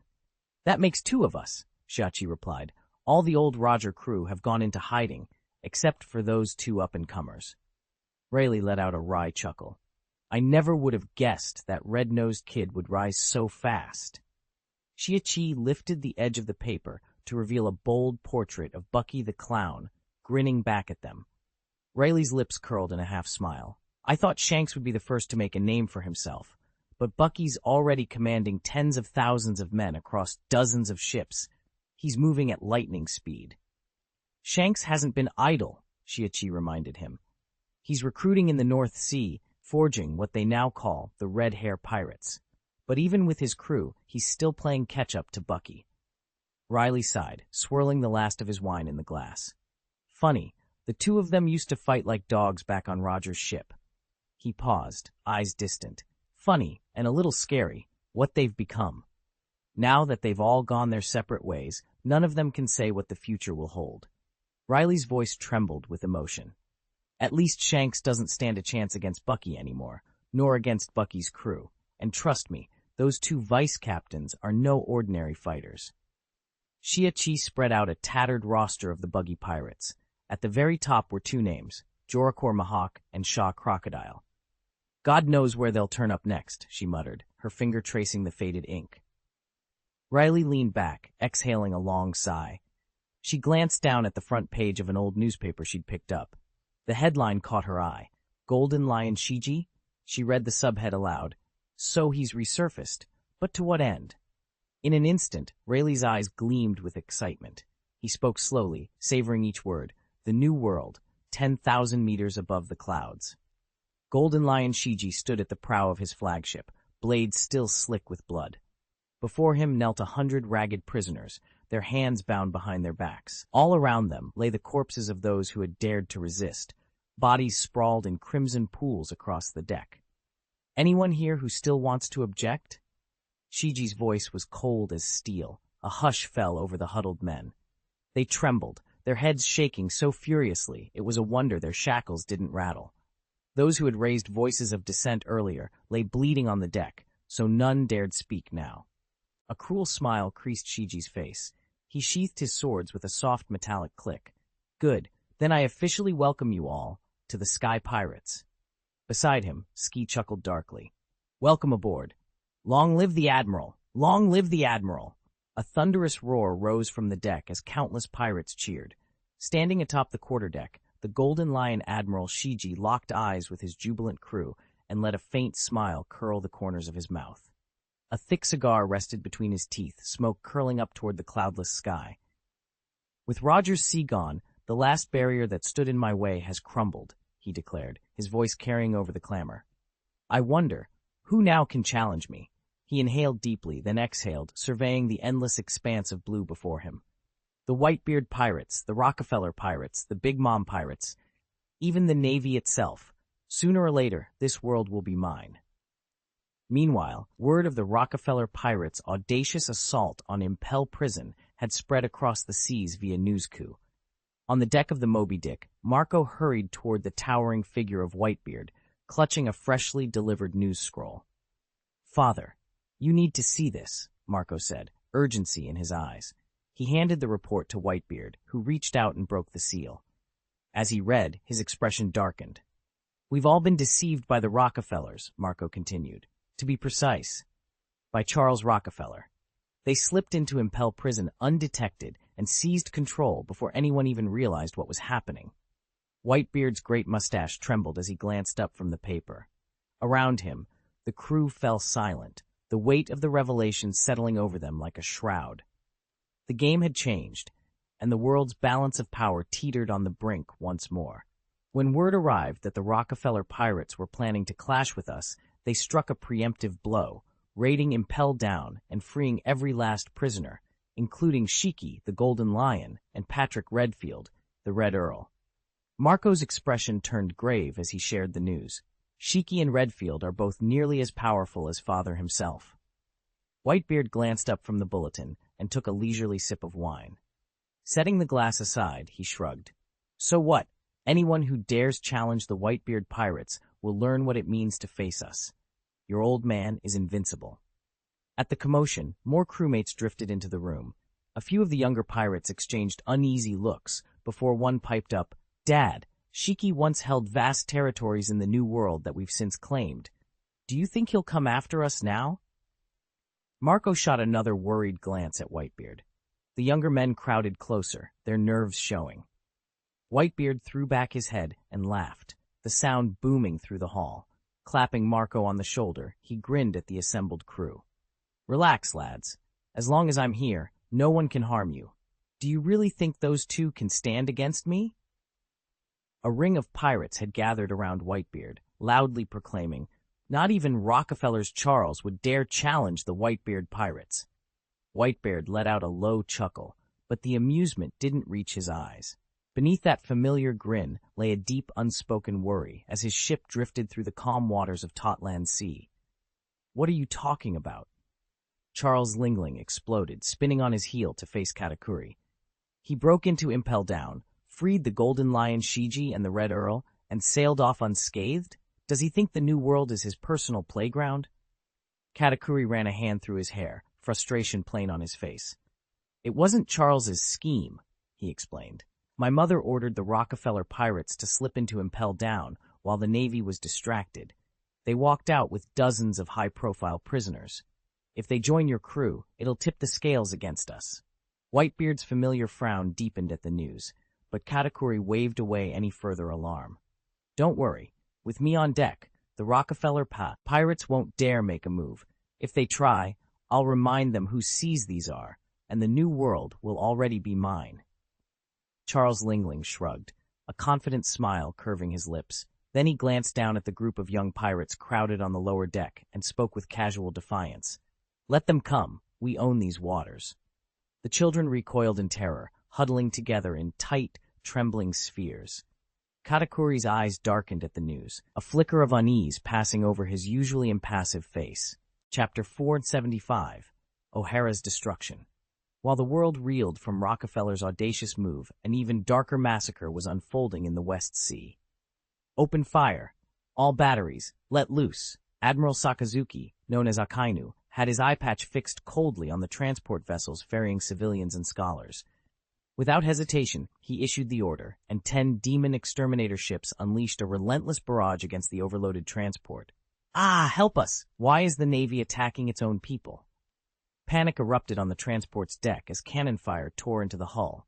Men, women, and children scrambled helplessly before being hurled into the churning sea. Aokiji raced aboard one of the smaller support ships and, spotting the carnage, leaped onto the transport. Akainu, are you insane? There are innocents here. He seized the admiral's uniform lapel, fury blazing in his eyes. Yet Akainu met his colleague's outrage with unshakable resolve. How can we be certain those so-called scholars aren't hiding among the civilians? Akainu's voice was flat, as though stating an inconvenient fact. The world government's orders are explicit. If there's even a risk of letting one target slip away, we accept 1,000 mistakes. Aokiji staggered back, those chilling words hammering against his conscience. The roar of battle faded for a heartbeat in his ears as the full weight of the government's decree, better 1,000 dead than one escaped, crushed his hopes for mercy. Flames licked the surface of the sea, turning the waters into a roiling hell. Along the shoreline, old women, the weak and terrified children wailed as the firelight danced across their tear-streaked faces. Even the usually unflappable Ching pheasant felt a chill creep through his bones. Akainu wrenched his arm free from Aokiji's grasp, ignoring his rival's stunned glare. Aim every cannon at O'Hara, he ordered, his voice flat and merciless. Leave nothing behind. Make sure the world forgets it entirely. Without hesitation, the Navy gunners adjusted their aim. One by one, the cannons thundered, spitting iron shells through the smoke. Beneath the roar of battle, the Tree of Omniscience, O'Hara's sacred symbol, crumbled in the inferno. Alongside it, the priceless records of human history turned to ash and dust. Towers of flame shot into the sky, blotting out even the stars. Silent onlookers watched in horror. In the distance, Robin knelt in a small skiff, tears coursing down her cheeks. Summoning every ounce of strength, she guided her oars through the waves, determined to carry O'Hara's spirit away with her, that unbowed will of knowledge and freedom. But there was nothing left to save. The last shell smashed into the island. Scorched timbers, burning scrolls, and shattered stones sank beneath the waves. O'Hara, once a beacon of learning in the West Blue, had vanished from the world. When the sea finally stilled, Akainu stood watching the dying embers. He spoke in a low voice. Mission accomplished. All ships, prepare to depart. Yes, Admiral, came the chorus of obedient replies, and the Navy fleet turned away, leaving only smoke and sorrow in its wake. Charles watched in silence as Admiral Akainu turned and strode toward the cabin. Passing by Ching Pheasant, Charles halted and met his blank stare. Akainu didn't spare them a glance. He simply kept walking.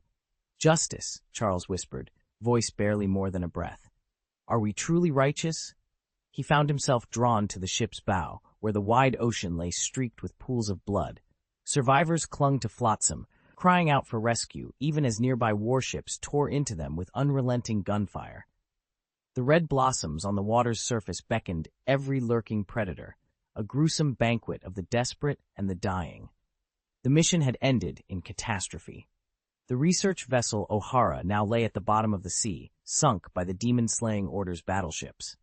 Every scrap of historical data it carried had sunk with it, and every scholar aboard was dead, save for one little girl who somehow survived. The bombardment. Charles turned to Sauro, who stood nearby with a grim resolve.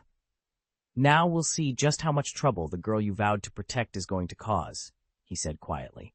Lowering his head, Charles felt the weight of their failure settle on him. News of the disaster at Shihai spread like wildfire, first whispers in the West China Sea, then front-page headlines on every World Economic News bulletin. All along, people had wondered why the Navy had sent such a massive fleet into those waters. Now they knew the terrible reason, and the world would never look at justice the same way again. The Navy's demon-slaying squadron has been deployed, and Ohara has been destroyed. When the bulletin hit the airwaves, shockwaves rippled around the globe. Destroyed? Ohara, the island of legendary historians and scholars, reduced to rubble? Nobody could believe it. Yet every newspaper carried the same grim photographs. Ohara lay in ruins, smoldering under a cloud of ash. Within hours, the world government issued an official statement. Researchers at the Ohara Historical Institute have been studying forbidden history that threatens the world's stability. Despite repeated orders to halt their work, they persisted. Consequently, the Navy was compelled to carry out a demon-slaying operation to neutralize the threat. The announcement ignited a firestorm of speculation. What secrets had Ohara's scholars unearthed to provoke such an extreme response? Governments, pirate crews, and shadowy organizations all clamored for answers. Agents were dispatched to scour the devastated island for survivors and for clues to the mystery. Some groups even prepared to take direct action. Among them were the New Century Pirates, led by Charlotte Lingling. The moment she heard the words "forbidden history," her curiosity flared. She wasted no time ordering her crew to set sail for Ohara's shores. Whatever lay hidden in those ruins, Lingling vowed to uncover it and harness its power for herself. Charles stared at the stone tablet in his hand, a relic even the legendary pirate king, Gol D Roger, had once hunted. Determined to unravel its secrets, he turned it over again and again, but not a single glyph matched any known language. All he knew for certain was that these markings belonged to the lost ancient script of the Void Century. That very morning, Charles had spotted a feature article in the New Yokkaichi Chronicle profiling Professor Rosalia O'Hara, the world's foremost authority on ancient scripts. Without hesitation, he dispatched his best linguists and historians to seek her out. If anyone could decipher the tablet's message, it was Ohara. News of the tablet's discovery spread like wildfire. Ambitious pirates and treasure hunters everywhere dreamed of the power it might unlock, power tied to the fabled ancient weapons. Among those readers were the Bucky pirates, currently prowling the first half of the Grand Line. Their captain, Sir Crocodile, clenched his jaw as he read the dispatch. He remembered another stele he'd once glimpsed, a fragment covered in eroded carvings pointing to the legendary weapon Hades. That fragment had long since vanished, its few surviving notes almost illegible. Only scattered strokes hinted at a second weapon, Pluto. "Professor O'Hara," Crocodile murmured, tasting the name. Her expertise could be the key to finding both tablets. He would have to sail to the West Sea, and he couldn't do it alone. Rising from his chair, Crocodile swung open the flap of his command tent. Outside, the pirate encampment stretched across the sands like a makeshift city. Canvas tents jutted up everywhere, and bonfires crackled under the night sky. Each flickering flame marked the presence of a different crew, some potential allies, others dangerous rivals. Each one a wild card in the coming race to unlock the ancient weapon's power. A group of pirates had gathered around a crackling campfire, their mugs raised high. "Captain Bucky!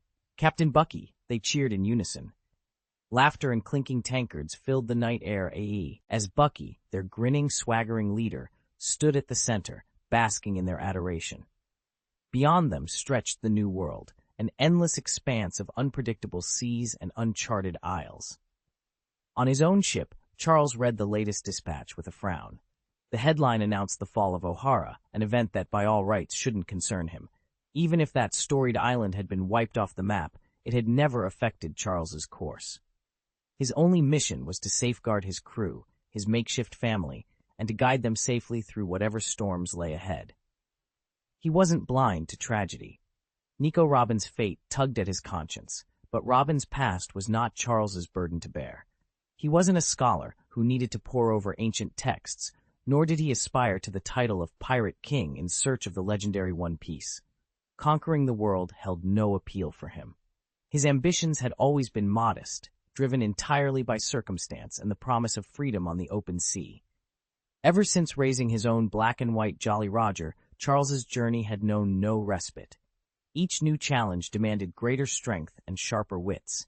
And so, with the endless horizon before him, he steeled himself for whatever came next, determined, as always, to grow stronger for the sake of those who depended on him. Having already reached the pinnacle of his power, Charles devoted himself entirely to his children. He poured every ounce of his energy into their training, guiding them through each challenge, and took great pride in watching them grow stronger with every passing day. Chapter 476, Road Signs in History. Charles leaned against the crooked wooden post, its weathered sign pointing in 3 directions, north to the Navy's stronghold, east to the world government's latest outpost, and west into the uncharted sea. He studied the faded letters, then closed his eyes and let the coastal breeze wash over him. Since he was a boy, Charles had wandered from island to island, weaving between rival factions in search of balance. He never hungered for dominion or glory. His only ambition was simple: to survive, to protect his family, and to live freely. That desire had always been enough. Everything changed the day he claimed the pure gold stone. As soon as its power coursed through him, he shed the fiery zeal of youth. No grand conquest beckoned anymore. Rather, he craved peace, quiet days under the sun, evenings spent sharing laughter with friends. In a world ruled by tyranny and war, this modest wish felt nearly impossible, yet he had fought tooth and nail to make it real. Now, with the pure gold stone anchoring his will, Charles knew no government fleet could capture him. Not the Navy, nor the world government's secret agents, could breach his defenses. They might posture and threaten, but they dared not come too close. He opened his eyes, reading the signpost again. Each arrow marked a chapter of history in the making. He had been a footnote. Now he simply watched the tides turn. Far on the horizon, a red-capped figure stood astride a small skiff, Monkey D. Luffy, destined to challenge the world government itself. Charles felt a wry smile tug at his lips. Let the young pirate carve his legend. Let him rally the seas and shatter the chains of tyranny. Charles pushed off from the signpost and strode westward, toward open water. His path was unmarked and uncertain, but that suited him perfectly. He carried no map, no grand plan, only the pure gold stone in his pocket and the unwavering resolve to live each day on his own terms. As the sun dipped below the waves, Charles whispered to himself, "Watch closely, world. My story isn't about conquest, it's about living free, and I intend to do it until the very end." With that, he vanished into the gathering dusk, following the road signs of history toward a life only he could define. Chapter 14. The Crimson Poneglyph. Charles leaned back in his chair, the corner of the newspaper fluttering between his fingers.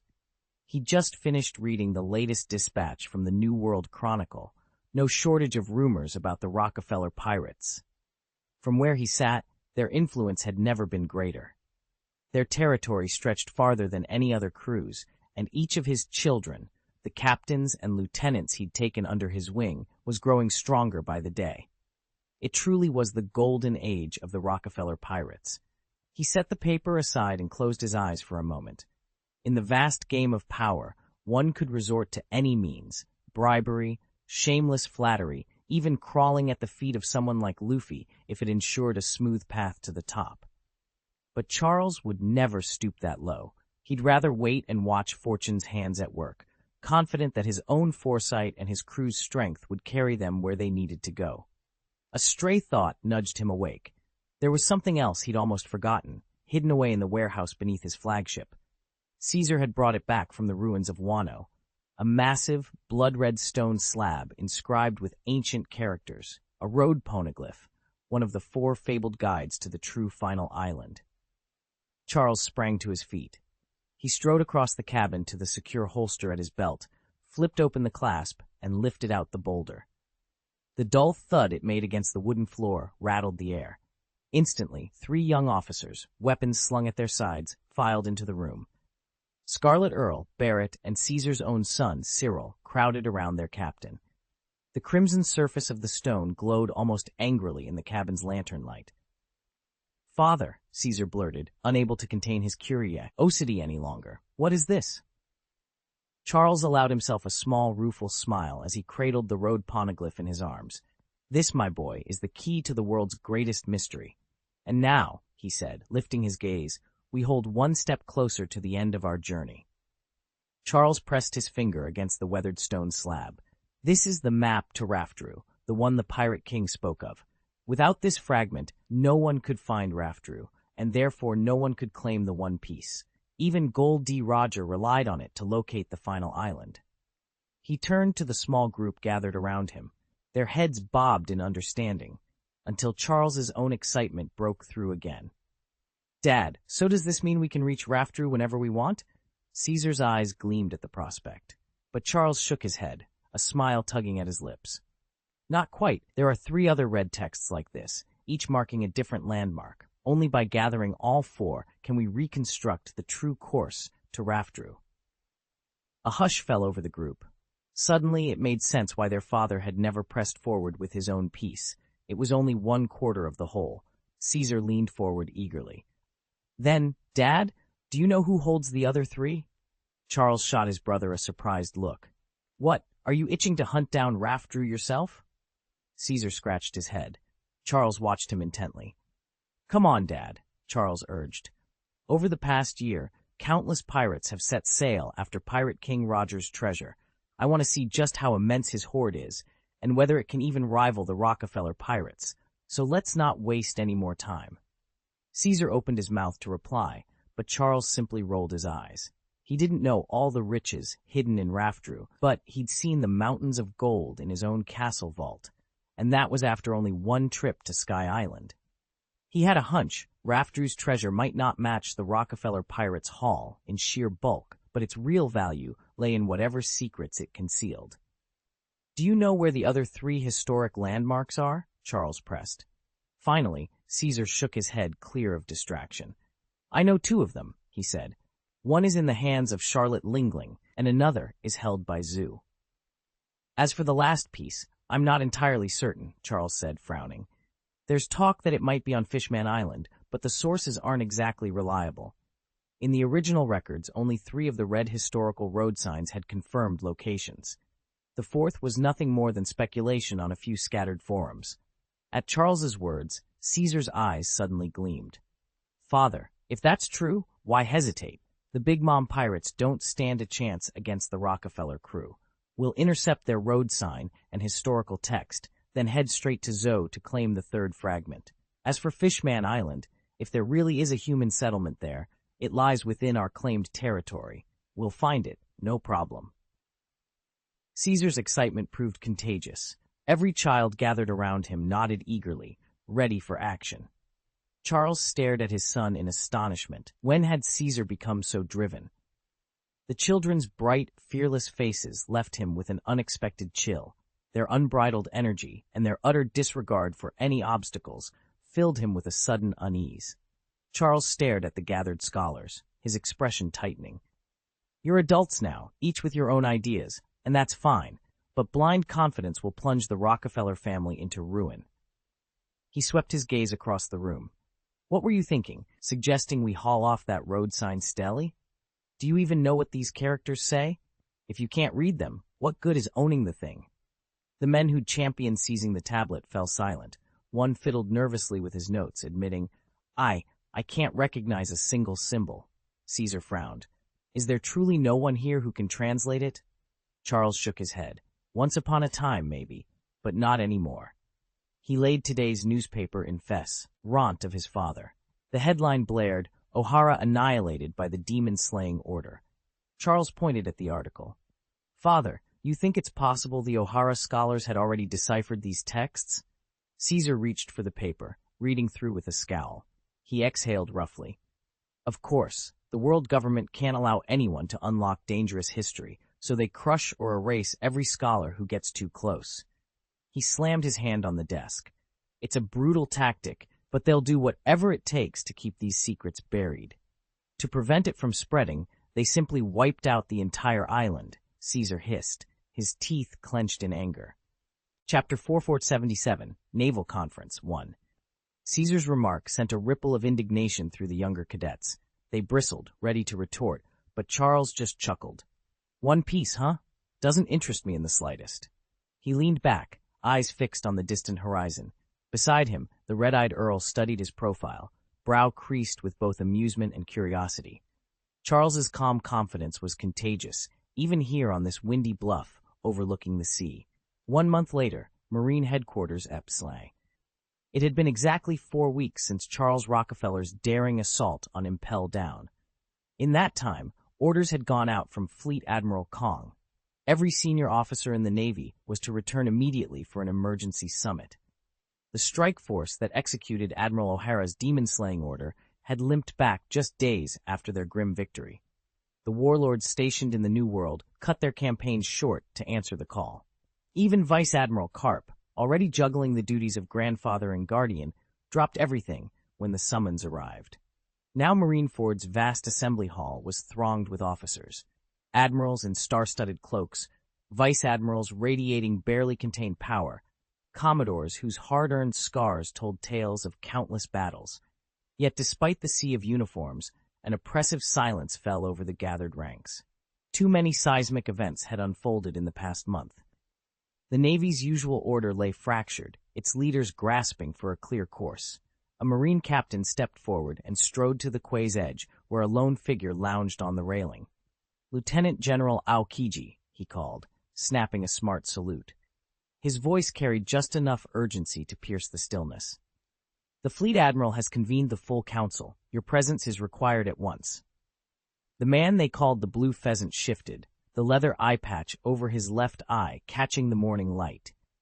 He let the salute hang in the air for a heartbeat, then flicked the edge of his coat and dropped gracefully from the rail. Without a word, he fell into step behind the captain, their footsteps echoing on the marble as they made their way into the heart of Marine Headquarters, where answers and reckonings alike awaited. Chingji's stoic mask cracked ever so slightly at the news. He slipped the blindfold from his eyes and offered a slow, measured nod, his silence speaking volumes. O'Hara's orders had left him reeling. He'd held his dying friend in his arms, witnessed Admiral Akainu butcher innocent sailors, and felt utterly powerless. In that moment of despair, he'd done the unthinkable, defied a direct Navy command and let a young girl escape. All of it had unfolded barely a month ago, right after Charles Rockefeller slipped away from Impel Down. By now, the world knew every detail of the West China Sea operation. The world government had issued a full-scale buster call to erase O'Hara, an island notorious for its cruel experiments. To accomplish this, the Navy deployed 2 of its most fearsome vice admirals, 5 elite rear admirals, and 10 heavily armed warships, determined to wipe the island clean from the map. Officially, it was said they were after O'Hara's archives on the infamous devil-slaying maneuver, records so horrific that many refused to believe they existed. Yet before the global press could fully process news of O'Hara's destruction, an even more astounding bulletin shattered the calm. The Rockefeller pirates have pulled off the unthinkable. They stormed Intel Prison, smashed through its defenses, and freed tens of thousands of inmates, including the fearsome Golden Lion Shiski and the ruthless Red Earl Patrick Redfield. The moment that headline hit the presses, the world reeled. In every port and palace, people stared at their newspapers in shocked disbelief. Intel Prison, renowned as the one lock even the most daring pirates could never pick, had fallen. It's all over, they whispered. Now the seas will run wild with pirates again. Anger and panic quickly turned on the Navy. Princes and nobles, cluck, hing their morning briefs, railed at the government's flagship force. What have they been doing? Why haven't they wiped out the Rockefeller pirates yet? Have our golden South sky lanes turned into pig feed? Yet none dared lay blame directly on the world government or the powerful houses of the Red Earth continent. Behind closed doors, though, a darker calculus was at work. Ha! While the Navy scrambles to contain this outrage, we'll move in and claim whatever spoils we can. As fury and fear spread among the landed nobility, one thing was certain. The upheaval unleashed by the Rockefeller pirates would ripple far beyond the high seas. The moment the newspaper hit the streets, pirate crews all around the world sprang into action. It was as if the bulletin had served as a secret signal. On that very day, every major pirate faction rose up. Hundreds of thousands of pirates took to the seas, and the Navy, scrambling to contain the onslaught, found itself desperately putting out fires but accomplishing little else. All across the globe, terrified civilians wailed in grief. Harsh injustice drove many to clutch weapons of their own and join the pirate ranks. At the same time, a new power revealed itself to the public, the Revolutionary Army. Its sudden appearance only deepened the chaos. In the marshalling headquarters, the echo of hurried footsteps filled the halls. Officers exchanged anxious glances as they made their way toward the council chamber. Ching-Chi strode down the corridor with his face impassive, returning every salute and nod with the barest inclination of his head. He carried himself with a stillness that spoke of unshakable resolve, even as tension rippled through the compound. He arrived at the double doors of the marshal's office. A guard on duty glanced at him, then snapped to attention and pushed the doors wide. "Sir," he said, his voice respectful, "the marshal and the generals are already assembled. The meeting will begin any moment." "Thank you," Ching-Chi replied in a low voice. He inclined his head once and stepped inside, ready to learn what urgent plans the High Command had prepared to meet this unprecedented crisis. When Charles pushed open the door, he found a long table crowded with the Navy's senior officers. A few of them shot him curious, even disapproving looks as he took his seat. His half-asleep expression seemed to irritate some. After all, tensions in the Navy were running high these days, and Charles's easygoing air didn't help his case. He paid the stares no mind. Instead, he turned to the man at his right, Lieutenant General Garp, and offered a broad smile. "General Garp, I heard you're about to become a grandfather. Have I properly congratulated you yet? Congratulations!"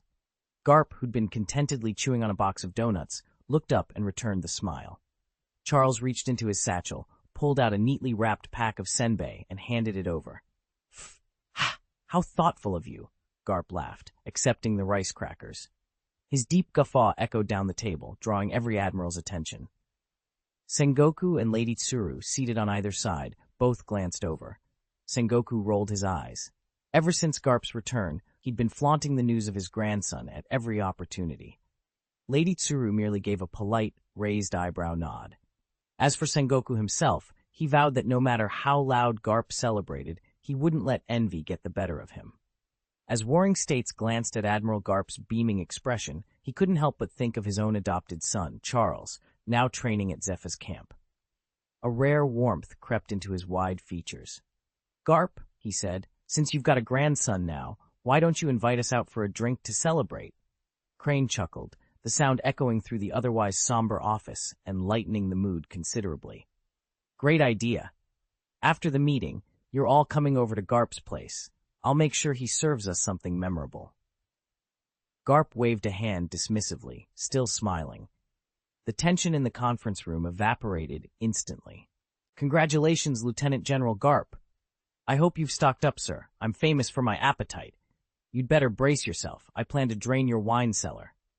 "Absolutely. No party is complete without some fine vintage." One by one, the more boisterous officers offered their felicitations. Even Akainu, whose face was normally set in a perpetual scowl, forced a stiff smile and muttered his congratulations.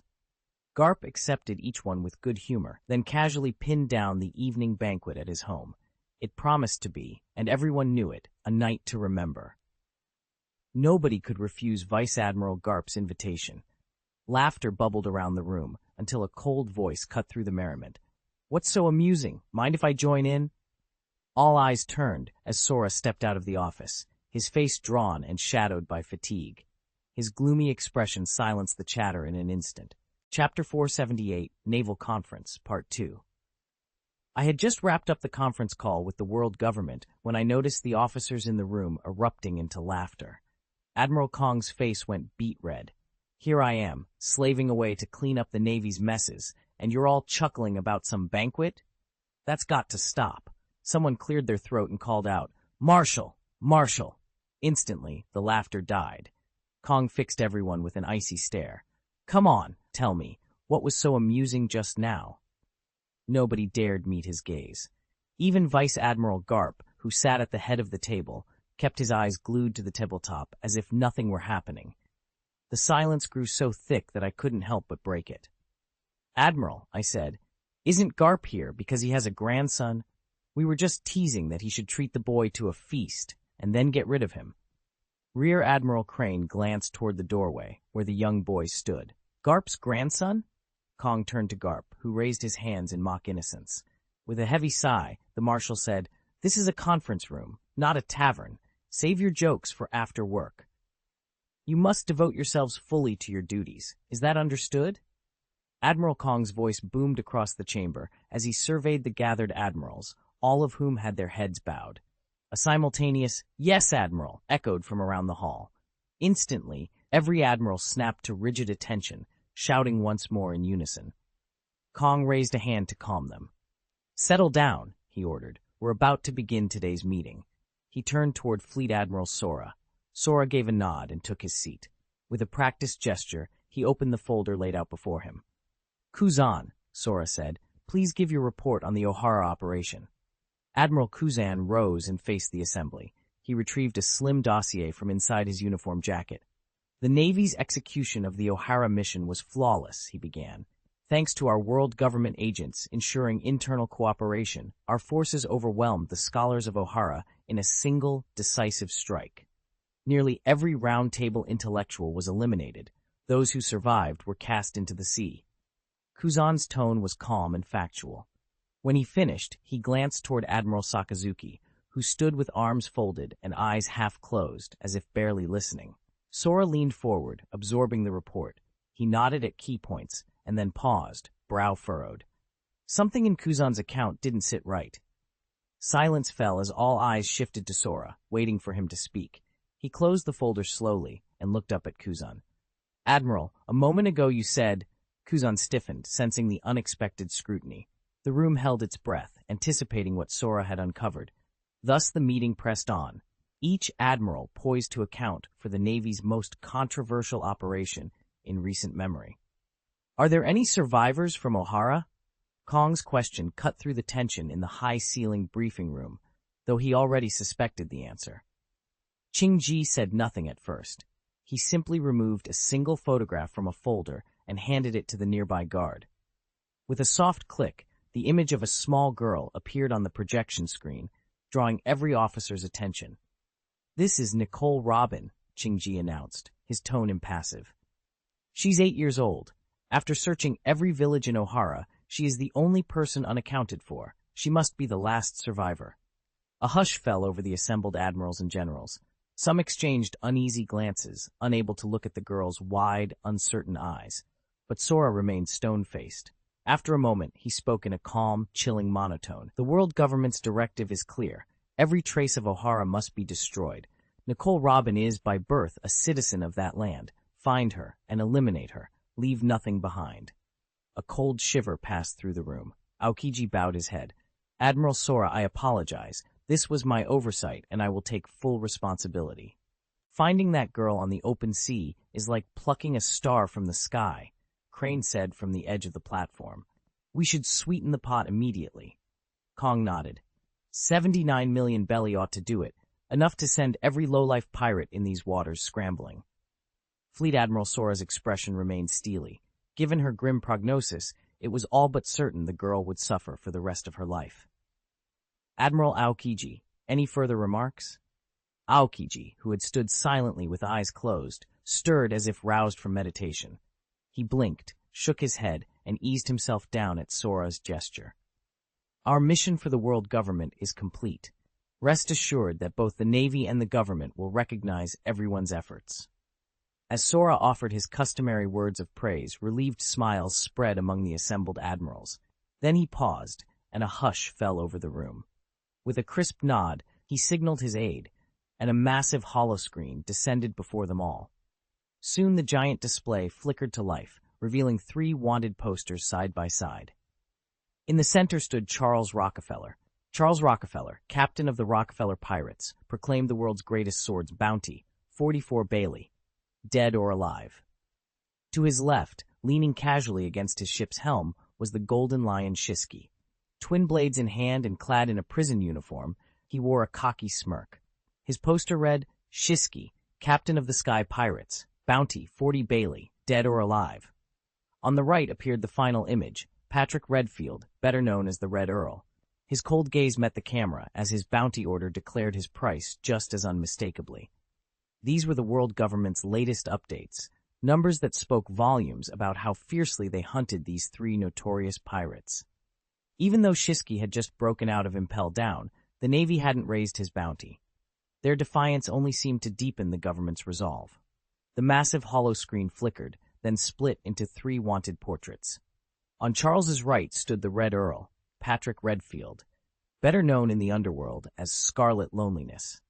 Even clad in prison stripes, his aristocratic arrogance was impossible to miss. He idly twirled a black folding umbrella in one pale hand, his chin tilted as if he could already taste victory. Sora's voice rang out, clear and unyielding. Patrick Redfield, the Red Earl, carries a bounty of 38 billion berries, dead or alive. She paused, letting the number sink in. Charles caught a glimpse of the Earl's expression, equal parts contempt and thinly veiled fury. That enormous bounty must have been updated only moments ago. Charles couldn't tell whether the Navy had harvested that level of hatred from accumulated crimes, or if Sora herself had inflated it to send a message. These 3, Sora continued, gesturing toward the portraits on either side of the Red Earl, are the principal architects of the Impel prison breakout. With a flick of her wrist, the screen reconfigured itself, isolating Charles's image. There he was, draped in a gleaming white and gold brocade coat, his posture regal and commanding. Despite the chaos he had sown, he looked every bit the noble lord. Rockefeller Charles, Sora announced, staged a blisteringly swift assault on Impel Prison. His first act was to neutralize all communications, cutting the facility off from the outside world. From there, the breach was all but inevitable. A hush fell over the hall as the gravity of her words sank in. Charles Rockefeller's raid had been nothing short of audacious, and now, with his face illuminated before the world, there could be no turning back. Few knew exactly what had happened behind the walls of Impel Prison. Seizing on that confusion, Rockefeller Shiloh launched a surprise assault, breaching its defenses and freeing every inmate, including the infamous Golden Lion Shiki and the feared Red Earl. Even now, the Navy can only speculate about Shiloh's true motives. Kong surveyed the dozen admirals before him and spoke, "We don't yet understand Rockefeller Shiloh's objective in this operation." Chapter 479, The Navy's Predicament. Admiral Kong's announcement stunned everyone who had been kept in the dark. Faces in the briefing room went pale, and hushed murmurs filled the air. Sensing the shock he'd unleashed, Kong let out a measured sigh. "Our Navy faces a crisis," he admitted. With a swift tap on his console, Lieutenant Sora brought up the latest intelligence. A 3-dimensional map of the Grand Line flickered into view. "All prisoners held in Impel Prison have been freed," he reported gravely. The operation was carried out jointly by the Rockefeller Pirates and Golden Lion Shiki's crew. Our estimates put the total escapees at no fewer than individuals. A chill ran through the officers. These were some of the most notorious pirates the Navy had ever captured, now roaming free once more. "If they're left unchecked, they'll sow chaos across every sea lane," Sora warned. "And by the time we mount a counteroffensive, the damage could be catastrophic." Vice Admiral Sengoku rose from his seat, determination hardening his expression. "We cannot stand by. We must respond immediately." Sora nodded. "Agreed. A small number of the escapees have already been absorbed into the ranks of the Rockefeller Pirates, and another contingent has joined Golden Lion Shiki's fleet. Those we can track later. Right now, our top priority is locating and recapturing the fugitives who slipped out of Impel Mountain." "Pirates," Sora sighed, leaning back in his chair. They're scattered across every ocean, almost impossible to eliminate entirely. Even so, Admiral Tsuruya replied firmly, it's the Navy's duty to uphold justice on the seas. At her words, the other officers around the table nodded in agreement, rallying behind Lieutenant General He's proposal. Then Admiral Kong spoke up. I agree that we must act, but there's a complication with the world government. Kong's mind flashed back to the startling phone call he just received from Wu Laoxin. He looked at Sora. Marshal, what did they say? Sora exchanged a worried glance with Tsuruya. Some of the 5 Elder Stars aren't pleased with the Navy's current control of maritime routes.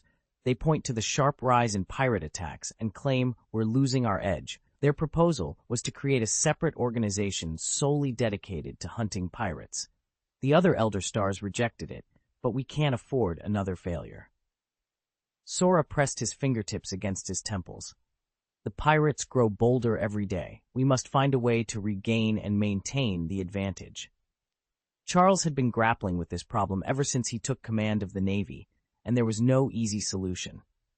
Now that a major oversight had come to light, it was only natural for the 5 elders to question the Navy's strength. Although Charles loathed the idea of creating a rival force, he couldn't flatly refuse their proposal. Still, when he learned the details, his displeasure was unmistakable. What exactly is this Marshal's Department? Crane asked, leaning forward. He was genuinely curious and wary of any agency that would mirror the Navy's responsibilities. It hasn't been formally established yet, Sora replied, his lips curling into a cold smile. But trust me, you'll never accept the kind of personnel they have in mind. Who are they talking about? Warring States demanded, slamming his fist on the table. Every officer turned to Sora, eager for an explanation. Sora's eyes glittered. The world government plans to enlist some of the most notorious and powerful pirates to help suppress maritime crime. A stunned silence fell across the room, until Zephyr, who had been silent until now, rose to his feet. Absolutely not, he thundered. Pirates enforcing justice? It's absurd. One by one, the other senior officers nodded in agreement, relief washing over their faces. The room hummed with a single unspoken question. If not pirates, then how would they bolster the Navy's faltering reputation? Sora shot a glance at Zephyr before turning back to the assembled officers. Keep in mind, nothing's decided yet. The world government is still debating this proposal. It's not set in stone. If you want them to drop it, there's only one way. The Navy must go out there, win a battle, and prove we can truly dominate the seas. At the phrase dominate the seas, every Marine present grew visibly tense. It sounded simple in theory, but the reality was anything but. The New World alone was home to 3 major pirate factions and countless smaller crews. The 4 seas and the first half of the Grand Line were no safer. Take Bucky, for instance, the so-called clown of the One Piece crew. Day after day, he swept through the Grand Line, recruiting new members faster than the Marines could track him down. And if that weren't enough trouble, word had just come in from the South China Sea. A revolutionary army cell had stirred up a full-blown crisis there. Between the pirates and the rebels, the Navy had its work cut out for it, yet Sora insisted this was exactly the kind of challenge they needed to demonstrate their strength. Once news of their actions reached the world government, it sprang into motion, dispatching the Navy to quell the threat without delay. Yet, even as the fleet set sail for the South Sea, several formidable figures stepped into the fray, leaving naval commanders at a loss. Most notorious among them was the savage pirate Bartholomew Bear, a hulking warrior who had single-handedly routed admirals and shattered every squad he faced. Navy intelligence raced to learn more about this newcomer, but when agents recorded his chilling epithet, Dragon Man, all inquiries abruptly stalled. Instead of mounting a full-scale pursuit, the Admiralty quietly placed a hefty bounty on Bear's head and moved on. After all, the crisis in the South Sea had been engineered by the world government itself, and they lacked the time or resources to chase a lone renegade. The North Sea was in just as dire a state. In the wake of the Vinsmoke family's sudden downfall, another dark power from the Don Quixote family rose up, stirring fresh chaos across the waters. When Naval High Command finally uncovered the name behind this new menace, Doflamingo, they once again fell silent. Yet again, the root of the turmoil traced back to world government schemes, and once again, the Navy chose to look the other way. As long as the world government issued no direct orders, the Navy would simply look the other way. Now, beacon smokes had been reported everywhere except the East China Sea and the West China Sea, which still held firm. The Navy's burden had never been heavier. Confronted with the dangers of the New World, they also had to safeguard their own bases, stretching their forces to the breaking point. Once this meeting adjourns, each of you will draft a written report outlining how we intend to confront the pirate fleets at sea, Admiral Sora announced, scanning the room. The assembly had dragged on all afternoon, moving through dozens of agenda items, both major and minor, and the officers' fatigue was palpable. For a civil servant like Miss He, tasked with putting today's resolutions into action, the exhaustion was even more acute. These pirates are unleashing chaos across our shipping lanes, Sora continued. Issue every outstanding bounty at once. Missy nodded, returned to her office, and pulled from her drawers the freshly approved list of wanted individuals. At the top was the archaeologist Nicole Robbins' towering bounty. Beneath her name were the latest sightings of the escaped pirates Golden Lion Shiki and the Red Earl.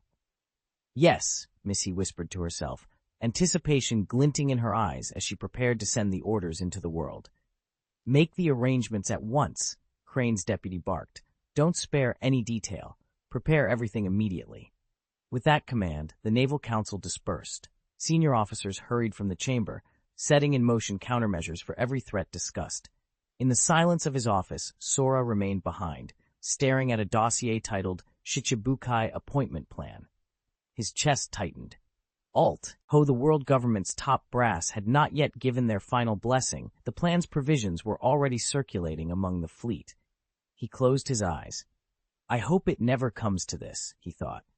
Sora dropped the Shichibukai file onto his desk and opened a second folder, its cover boldly labeled Comprehensive Naval Offensive in the New World. The report was still in draft form, but its premise was clear and ominous. Since the upheaval at Impel Down, the oceans had grown more turbulent than ever. Pirates, underworld syndicates, the Revolutionary Army, and other factions kept emerging in droves, each one chipping away at the Navy's hold on the seas. With every new threat, the pressure on Sora's fleet intensified, and the need for a decisive response became ever more urgent. Chapter 480, The Red Earl Joins Zor. When the Navy's official gazettes hit every port and capital, the world went silent in horror. Two of the Navy's mightiest vessels, the Golden Lion Shiji and the warship Red Earl, had been seized in one audacious strike, and at the heart of it all stood Charles Rockefeller, the dread commander of the Rockefeller Pirates. Across continents, people could barely believe the headlines. How could Impel Prison, the Empire's floating fortress that had never fallen in 8 centuries, be breached? Yet every dispatch confirmed the unthinkable. Charles's forces had overwhelmed its defenses, and even the prison's warden had perished in the assault. The Rockefeller pirates had struck ruthlessly, brandishing their victory for all to see. No sooner had the shock of Impel Prison's collapse begun to subside than another bulletin flashed onto newsstands. The Navy had issued a demon-slaying decree against O'Hara. For generations, O'Hara had stood as the world's greatest academy, a hallowed sanctuary where scholars of every land gathered in peace. Now it was to be razed, its students and teachers condemned as heretics. From the bustling markets of East Blue to the throne rooms of the Four Seas, the reaction was unanimous. 2 legendary ships lost, an impregnable prison shattered, and the globe's premier citadel of learning declared anathema. With every bombshell, Charles Rockefeller and his pirates had redefined power and left the world bracing for an age of chaos. O'Hara has been destroyed. The announcement hit like a thunderclap, and the scholars who had long championed the great archive of O'Hara could scarcely believe it. How could the world government, custodian of history, so casually wipe out a repository of knowledge? They were supposed to safeguard the world's past, they wrote in despair. How could they so violently erase it? But then came the government's explanation. O'Hara's researchers had been pursuing forbidden history, spreading dangerous ideas and even attempting to resurrect the ancient weapons. Whatever those mighty armaments were, they posed an unacceptable risk. In the face of such peril, was it so strange that the world government would shut the place down? A hush fell over the onlookers. They were rightly frightened by the implication that knowledge itself could be deemed dangerous, and a little mournful, too, at the loss of a venerable library. Brows still scrolling through the official bulletin, they paused at a new entry, a wanted decree. It reads, "Last known survivor of O'Hara, Charles Robin, called the Devil's Child, single-handedly attacked 8 Navy warships. Bounty, 900 million berries, dead or alive." Silence, then stunned murmurs. The grainy portrait showed a youth whose face still held the softness of childhood. 900 million berries for a child? He's barely more than a kid, someone whispered. Another voice sneered. So what if he is? Let him run. He won't evade the Marines forever. Yet no one could shake the chill that ran down their spines. The world government had not only destroyed O'Hara, it had just placed a 9-digit price on the head of a boy. And the question on everyone's mind was unavoidable. Who or what was Charles Robin, truly? "I'm just asking if you're interested in such a generous bounty?" The moment the reward notice went up, jaws dropped across every port and tavern. 79 million berries for the capture of a single child. A child. Such an astronomical sum was almost impossible to fathom. In an instant, greed flared in the eyes of bounty hunters, mercenaries, and fortune-seekers everywhere. No one would soon forget that face. West Sea. In a grimy waterfront quarter, Charles huddled beneath a battered cloak, the boards of the pier creaking underfoot. He held a crumpled newspaper in trembling hands, eyes fixed on the glaring headline. Tears welled up, but he swallowed them and pressed a ragged doll to his chest. "Mom, Dr. Clough, I promise I'll survive." A fierce spark of defiance shone in his slender frame. A shout echoed down the alleyway. "Devil's Child sighted! Spread out! Capture him alive!" Bounty hunters swarmed the narrow streets, blades and guns at the ready. Each time they drew close, Charles's heart hammered in his ribs. Yet he forced himself to calm his breathing, melted into the shadows, and slipped away without a trace. Marine Headquarters, Blue Jam Base. Commodore Ching Pheasant reclined in his chair, reading over the new bounty bulletin.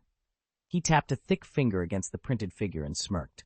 "The Devil's Child, Nico Robin, 900 million berries." Chapter X, To the West Blue. From the night he sabotaged 5 naval warships at age 8, rumors swirled that Charles didn't care a whit about living or dying. Now the defiant boy with the sizable bounty stamped across his face strode toward the Navy headquarters port, escorted by Lieutenant General Ching Ji. Ching studied the stubborn, slightly trembling youngster for a moment, then turned to his adjutant, Aoki, and gave a languid wave. "Where are we headed, sir?"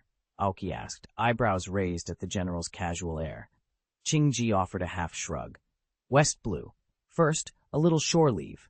Then we go after Nico Robin." He hopped onto a waiting bicycle and coasted toward the docks. Charles followed at his own pace, boots clacking against the wood. Around them, the local Marines, most of whom had never ventured beyond these sheltered seas, gaped in astonishment. Just a week ago, the Rockefeller pirates had thundered back into the New World, commanding a small armada of warships. That sudden influx of volunteers had slowed Charles's departure. When some recruits balked at swearing allegiance to the Rockefeller banner, Charles simply set them ashore. Loyalty forced was no loyalty at all, and he could not have cared less. After more than a fortnight at sea, nearly half the crew had deserted. Charles barely registered their absence. For him, there were only 2 kinds of people in the world, those who chose to stay and those who didn't. And now, his course was set for the West Blue. Of the 4,000 prisoners Charles had freed from Impel Down, only half, 2,000, were willing to follow him. He parceled these out among Caesar and the other commanders as frontline troops, essentially cannon fodder, while the rest were sent off on various assignments.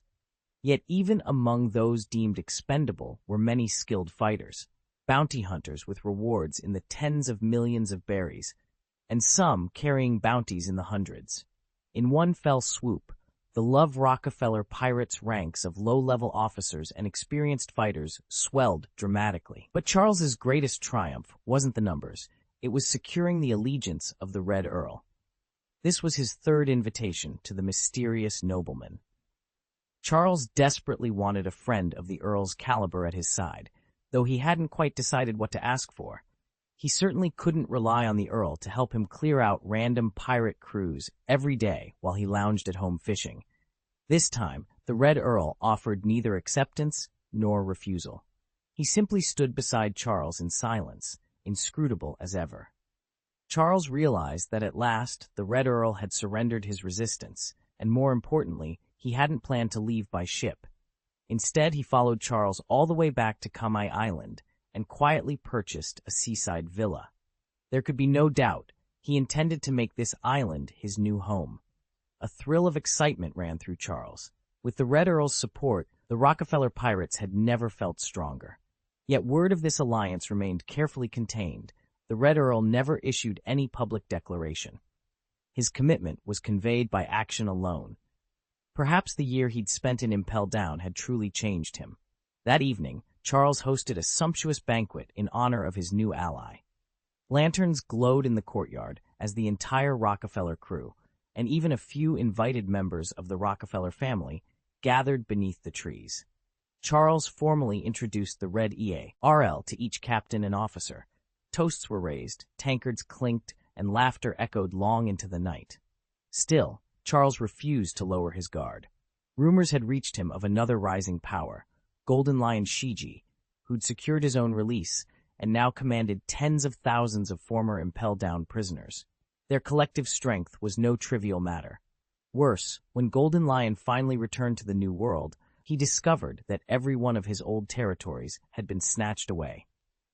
The game was changing once again, and Charles knew he must be ready for whatever came next. Charles frowned, unease knotting in his stomach. He was certain that once Shiji rallied his old troops, the Golden Lion would turn his sights on the New World, determined to reclaim what he'd lost. Of course, this was only Charles's conjecture. Perhaps Shiji had instead sailed directly for the East China Sea, intent on rediscovering the methods of destruction he'd perfected in his previous life. Chapter 481, The Golden Lion Shiji's Next Move. A new world stretched out before them, an endless sky studded with floating islands. Perched on the deck of his ship, Shiji the Golden Lion gazed across the horizon. Beside him, Indigo paced anxiously, his footsteps quick and uneven. "Have all our veteran sky pirates returned?" Shiji asked, his golden mane rustling in the wind. Indigo skidded to a stop, panting. "Boss, only a handful of our old crew made it back. Most were cut down by the Big Mom pirates and the Whitebeard pirates. Those who did return are nothing more than low-rank foot soldiers." Shiji narrowed his eyes but said nothing, waiting for more. Indigo forced himself to meet his captain's gaze. "And there's another problem. Our treasury is nearly empty. We've been holed up on this floating island for weeks, and at this rate, we'll run out of funds before long." As the man responsible for the pirate group's finances, Indigo watched their resources drain away like water through a sieve. He clenched his fists. If only all this had been dedicated research funding instead of stolen treasure. Yet now, without fresh coin, even their experiments would come to a standstill. The flying pirates' ranks had swelled to well over 3,000, former Impel Down prisoners, veteran members of the crew, and every fresh recruit who'd answered the call. They even held 2 grand feasts a day to celebrate their growing numbers. Had Charles not seized a handful of nearby islands for supplies, the entire flotilla would have starved. Charles took a casual sip of wine and shrugged. "No sweat," he said. "Whenever we run low on food, I'll just claim another island." Indigo watched him, brow furrowed. "Boss, when are we finally heading back to the New World?" he asked. He still recalled the fire in Charles's eyes before, but now the captain seemed almost content, lost in the pleasure of a good drink. "No rush," Charles replied, draining his cup and setting it down with a clink. "First, we'll recall the old crews and regroup. Once everyone's on board, we'll plan our return to the New World." Indigo's shoulders slumped in disappointment, but he bowed his head and left Charles to his revelry. Back in his makeshift laboratory, Indigo poured himself into his latest discovery, a compound he'd nicknamed IQ, harvested from a remote island in the East China Sea. A single dose could trigger a beast's rapid evolution, pushing its power to unimaginable heights. But there was a catch. Creatures that took IQ often lost all sense of reason, becoming reckless, savage monsters. In a secret naval experiment, Charles had learned to control a fearsome beast, and in doing so, he'd slaughtered countless civilians. His crimes did not go unnoticed. During a routine patrol, the legendary Admiral Garp cornered him and captured him alongside the notorious clown Bucky. Both were thrown into the notorious Impel prison, its shadows swallowing them whole. Charles braced himself for a lifetime behind those iron bars, until the day the Rockefeller pirates launched their audacious assault on Impel prison. In the chaos, he was torn from his cell and whisked away by the Golden Lion Shiki. Free at last, Charles could only marvel at the cruel whims of fate, from hopeless captivity to an uncertain freedom in the span of a heartbeat. Just days later, Shiki's sky pirates, rallied by old comrades who refused to let the crew die in disgrace, had fully recovered their strength. No longer content to drown their hours in wine and loose women, the Golden Lion now steered his fleet straight for the New World. Their first target, the vast, confectionery realm of Cake Island, ruled by the fearsome Charlotte Linlin. Inside the opulent throne room of Whole Cake Island, Linlin lounged on her sugar-spun dais, delicately sampling a slice of the finest strawberry cream cake. Abruptly, the doors burst open and her trembling aides stumbled in, voices cracking as they delivered the news. "Your Majesty," one gasped, bowing low. "Shiki the Golden Lion has landed. Lord Katakuri and his forces are fighting to hold him back, but they're steadily losing ground. He's requested immediate reinforcements." Linlin's eyes blazed. She hurled her fork aside, sending whipped cream skittering across the marble floor. "That insufferable Shiki," she thundered. In one fluid motion, she leapt from her throne. "Enough! Summon my entire army at once! We march on him tonight!" A hefty crewman sprinted off Cake Island and raced straight for the flagship, Mother Queen Anthem. "All hands, set sail! We're going after Shiji!" Charles roared, every ounce of his fury on display. The Sky Pirates and the Big Mom Pirates were poised on the brink of all-out war. Meanwhile, on a sunlit stretch of sand at Kame Island, two men lounged in deck chairs, newspapers in hand. The elder, known as the Red Earl, lowered his paper and spoke with mild surprise. "So Shiji has chosen Charles Lingling for his strike," he said. "I figured, with Roger long dead and Shiji's temper, he'd challenge the Whitebeard pirates, Edward Newgate himself." His companion flipped the page, shook his head. "Going after Charles Lingling of all people, maybe Shiji's ambition is finally waning." Charles glanced at his own newspaper and let out a low sigh. He remembered Shiji 2 decades ago, nicknamed the Golden Lion for his ferocity. Wild eyes, boundless pride, and all-consuming hunger for power. Time had softened that savage edge, but now it seemed the old fire was stirring again. Charles shifted in his seat as the Red Earl set down his teacup and asked, "So tell me, who do you think will win between the two of them?" Charles considered for a moment, then shrugged.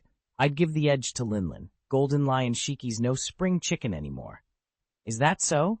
The Red Earl's lips curved in a sly smile. "We'll see soon enough." Before Charles could reply, Marco burst into the room, clutching a fresh dispatch. "Father, Golden Lion Shiki has struck, but not at us first. He went after Linlin's domains." Whitebeard snapped his newspaper shut.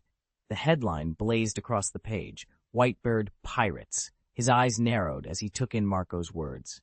"For decades I've known that man," Whitebeard rumbled. "He's always played by his own rules, but if you strip him of his lands and titles, he won't rest until he reclaims them." He rose to his full, towering height, ivory mustache bristling with determination. "Among the 4 emperors, our strength is unmatched. After Gol D Roger's death, they named me the world's strongest man.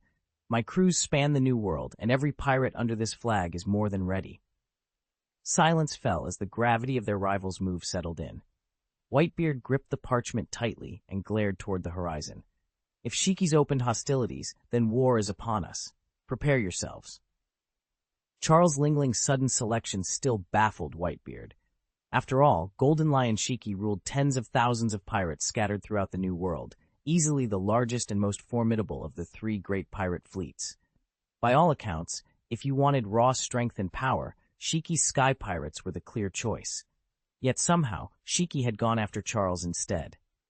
Whitebeard's brow furrowed. "Alert every ship in the fleet," he ordered quietly.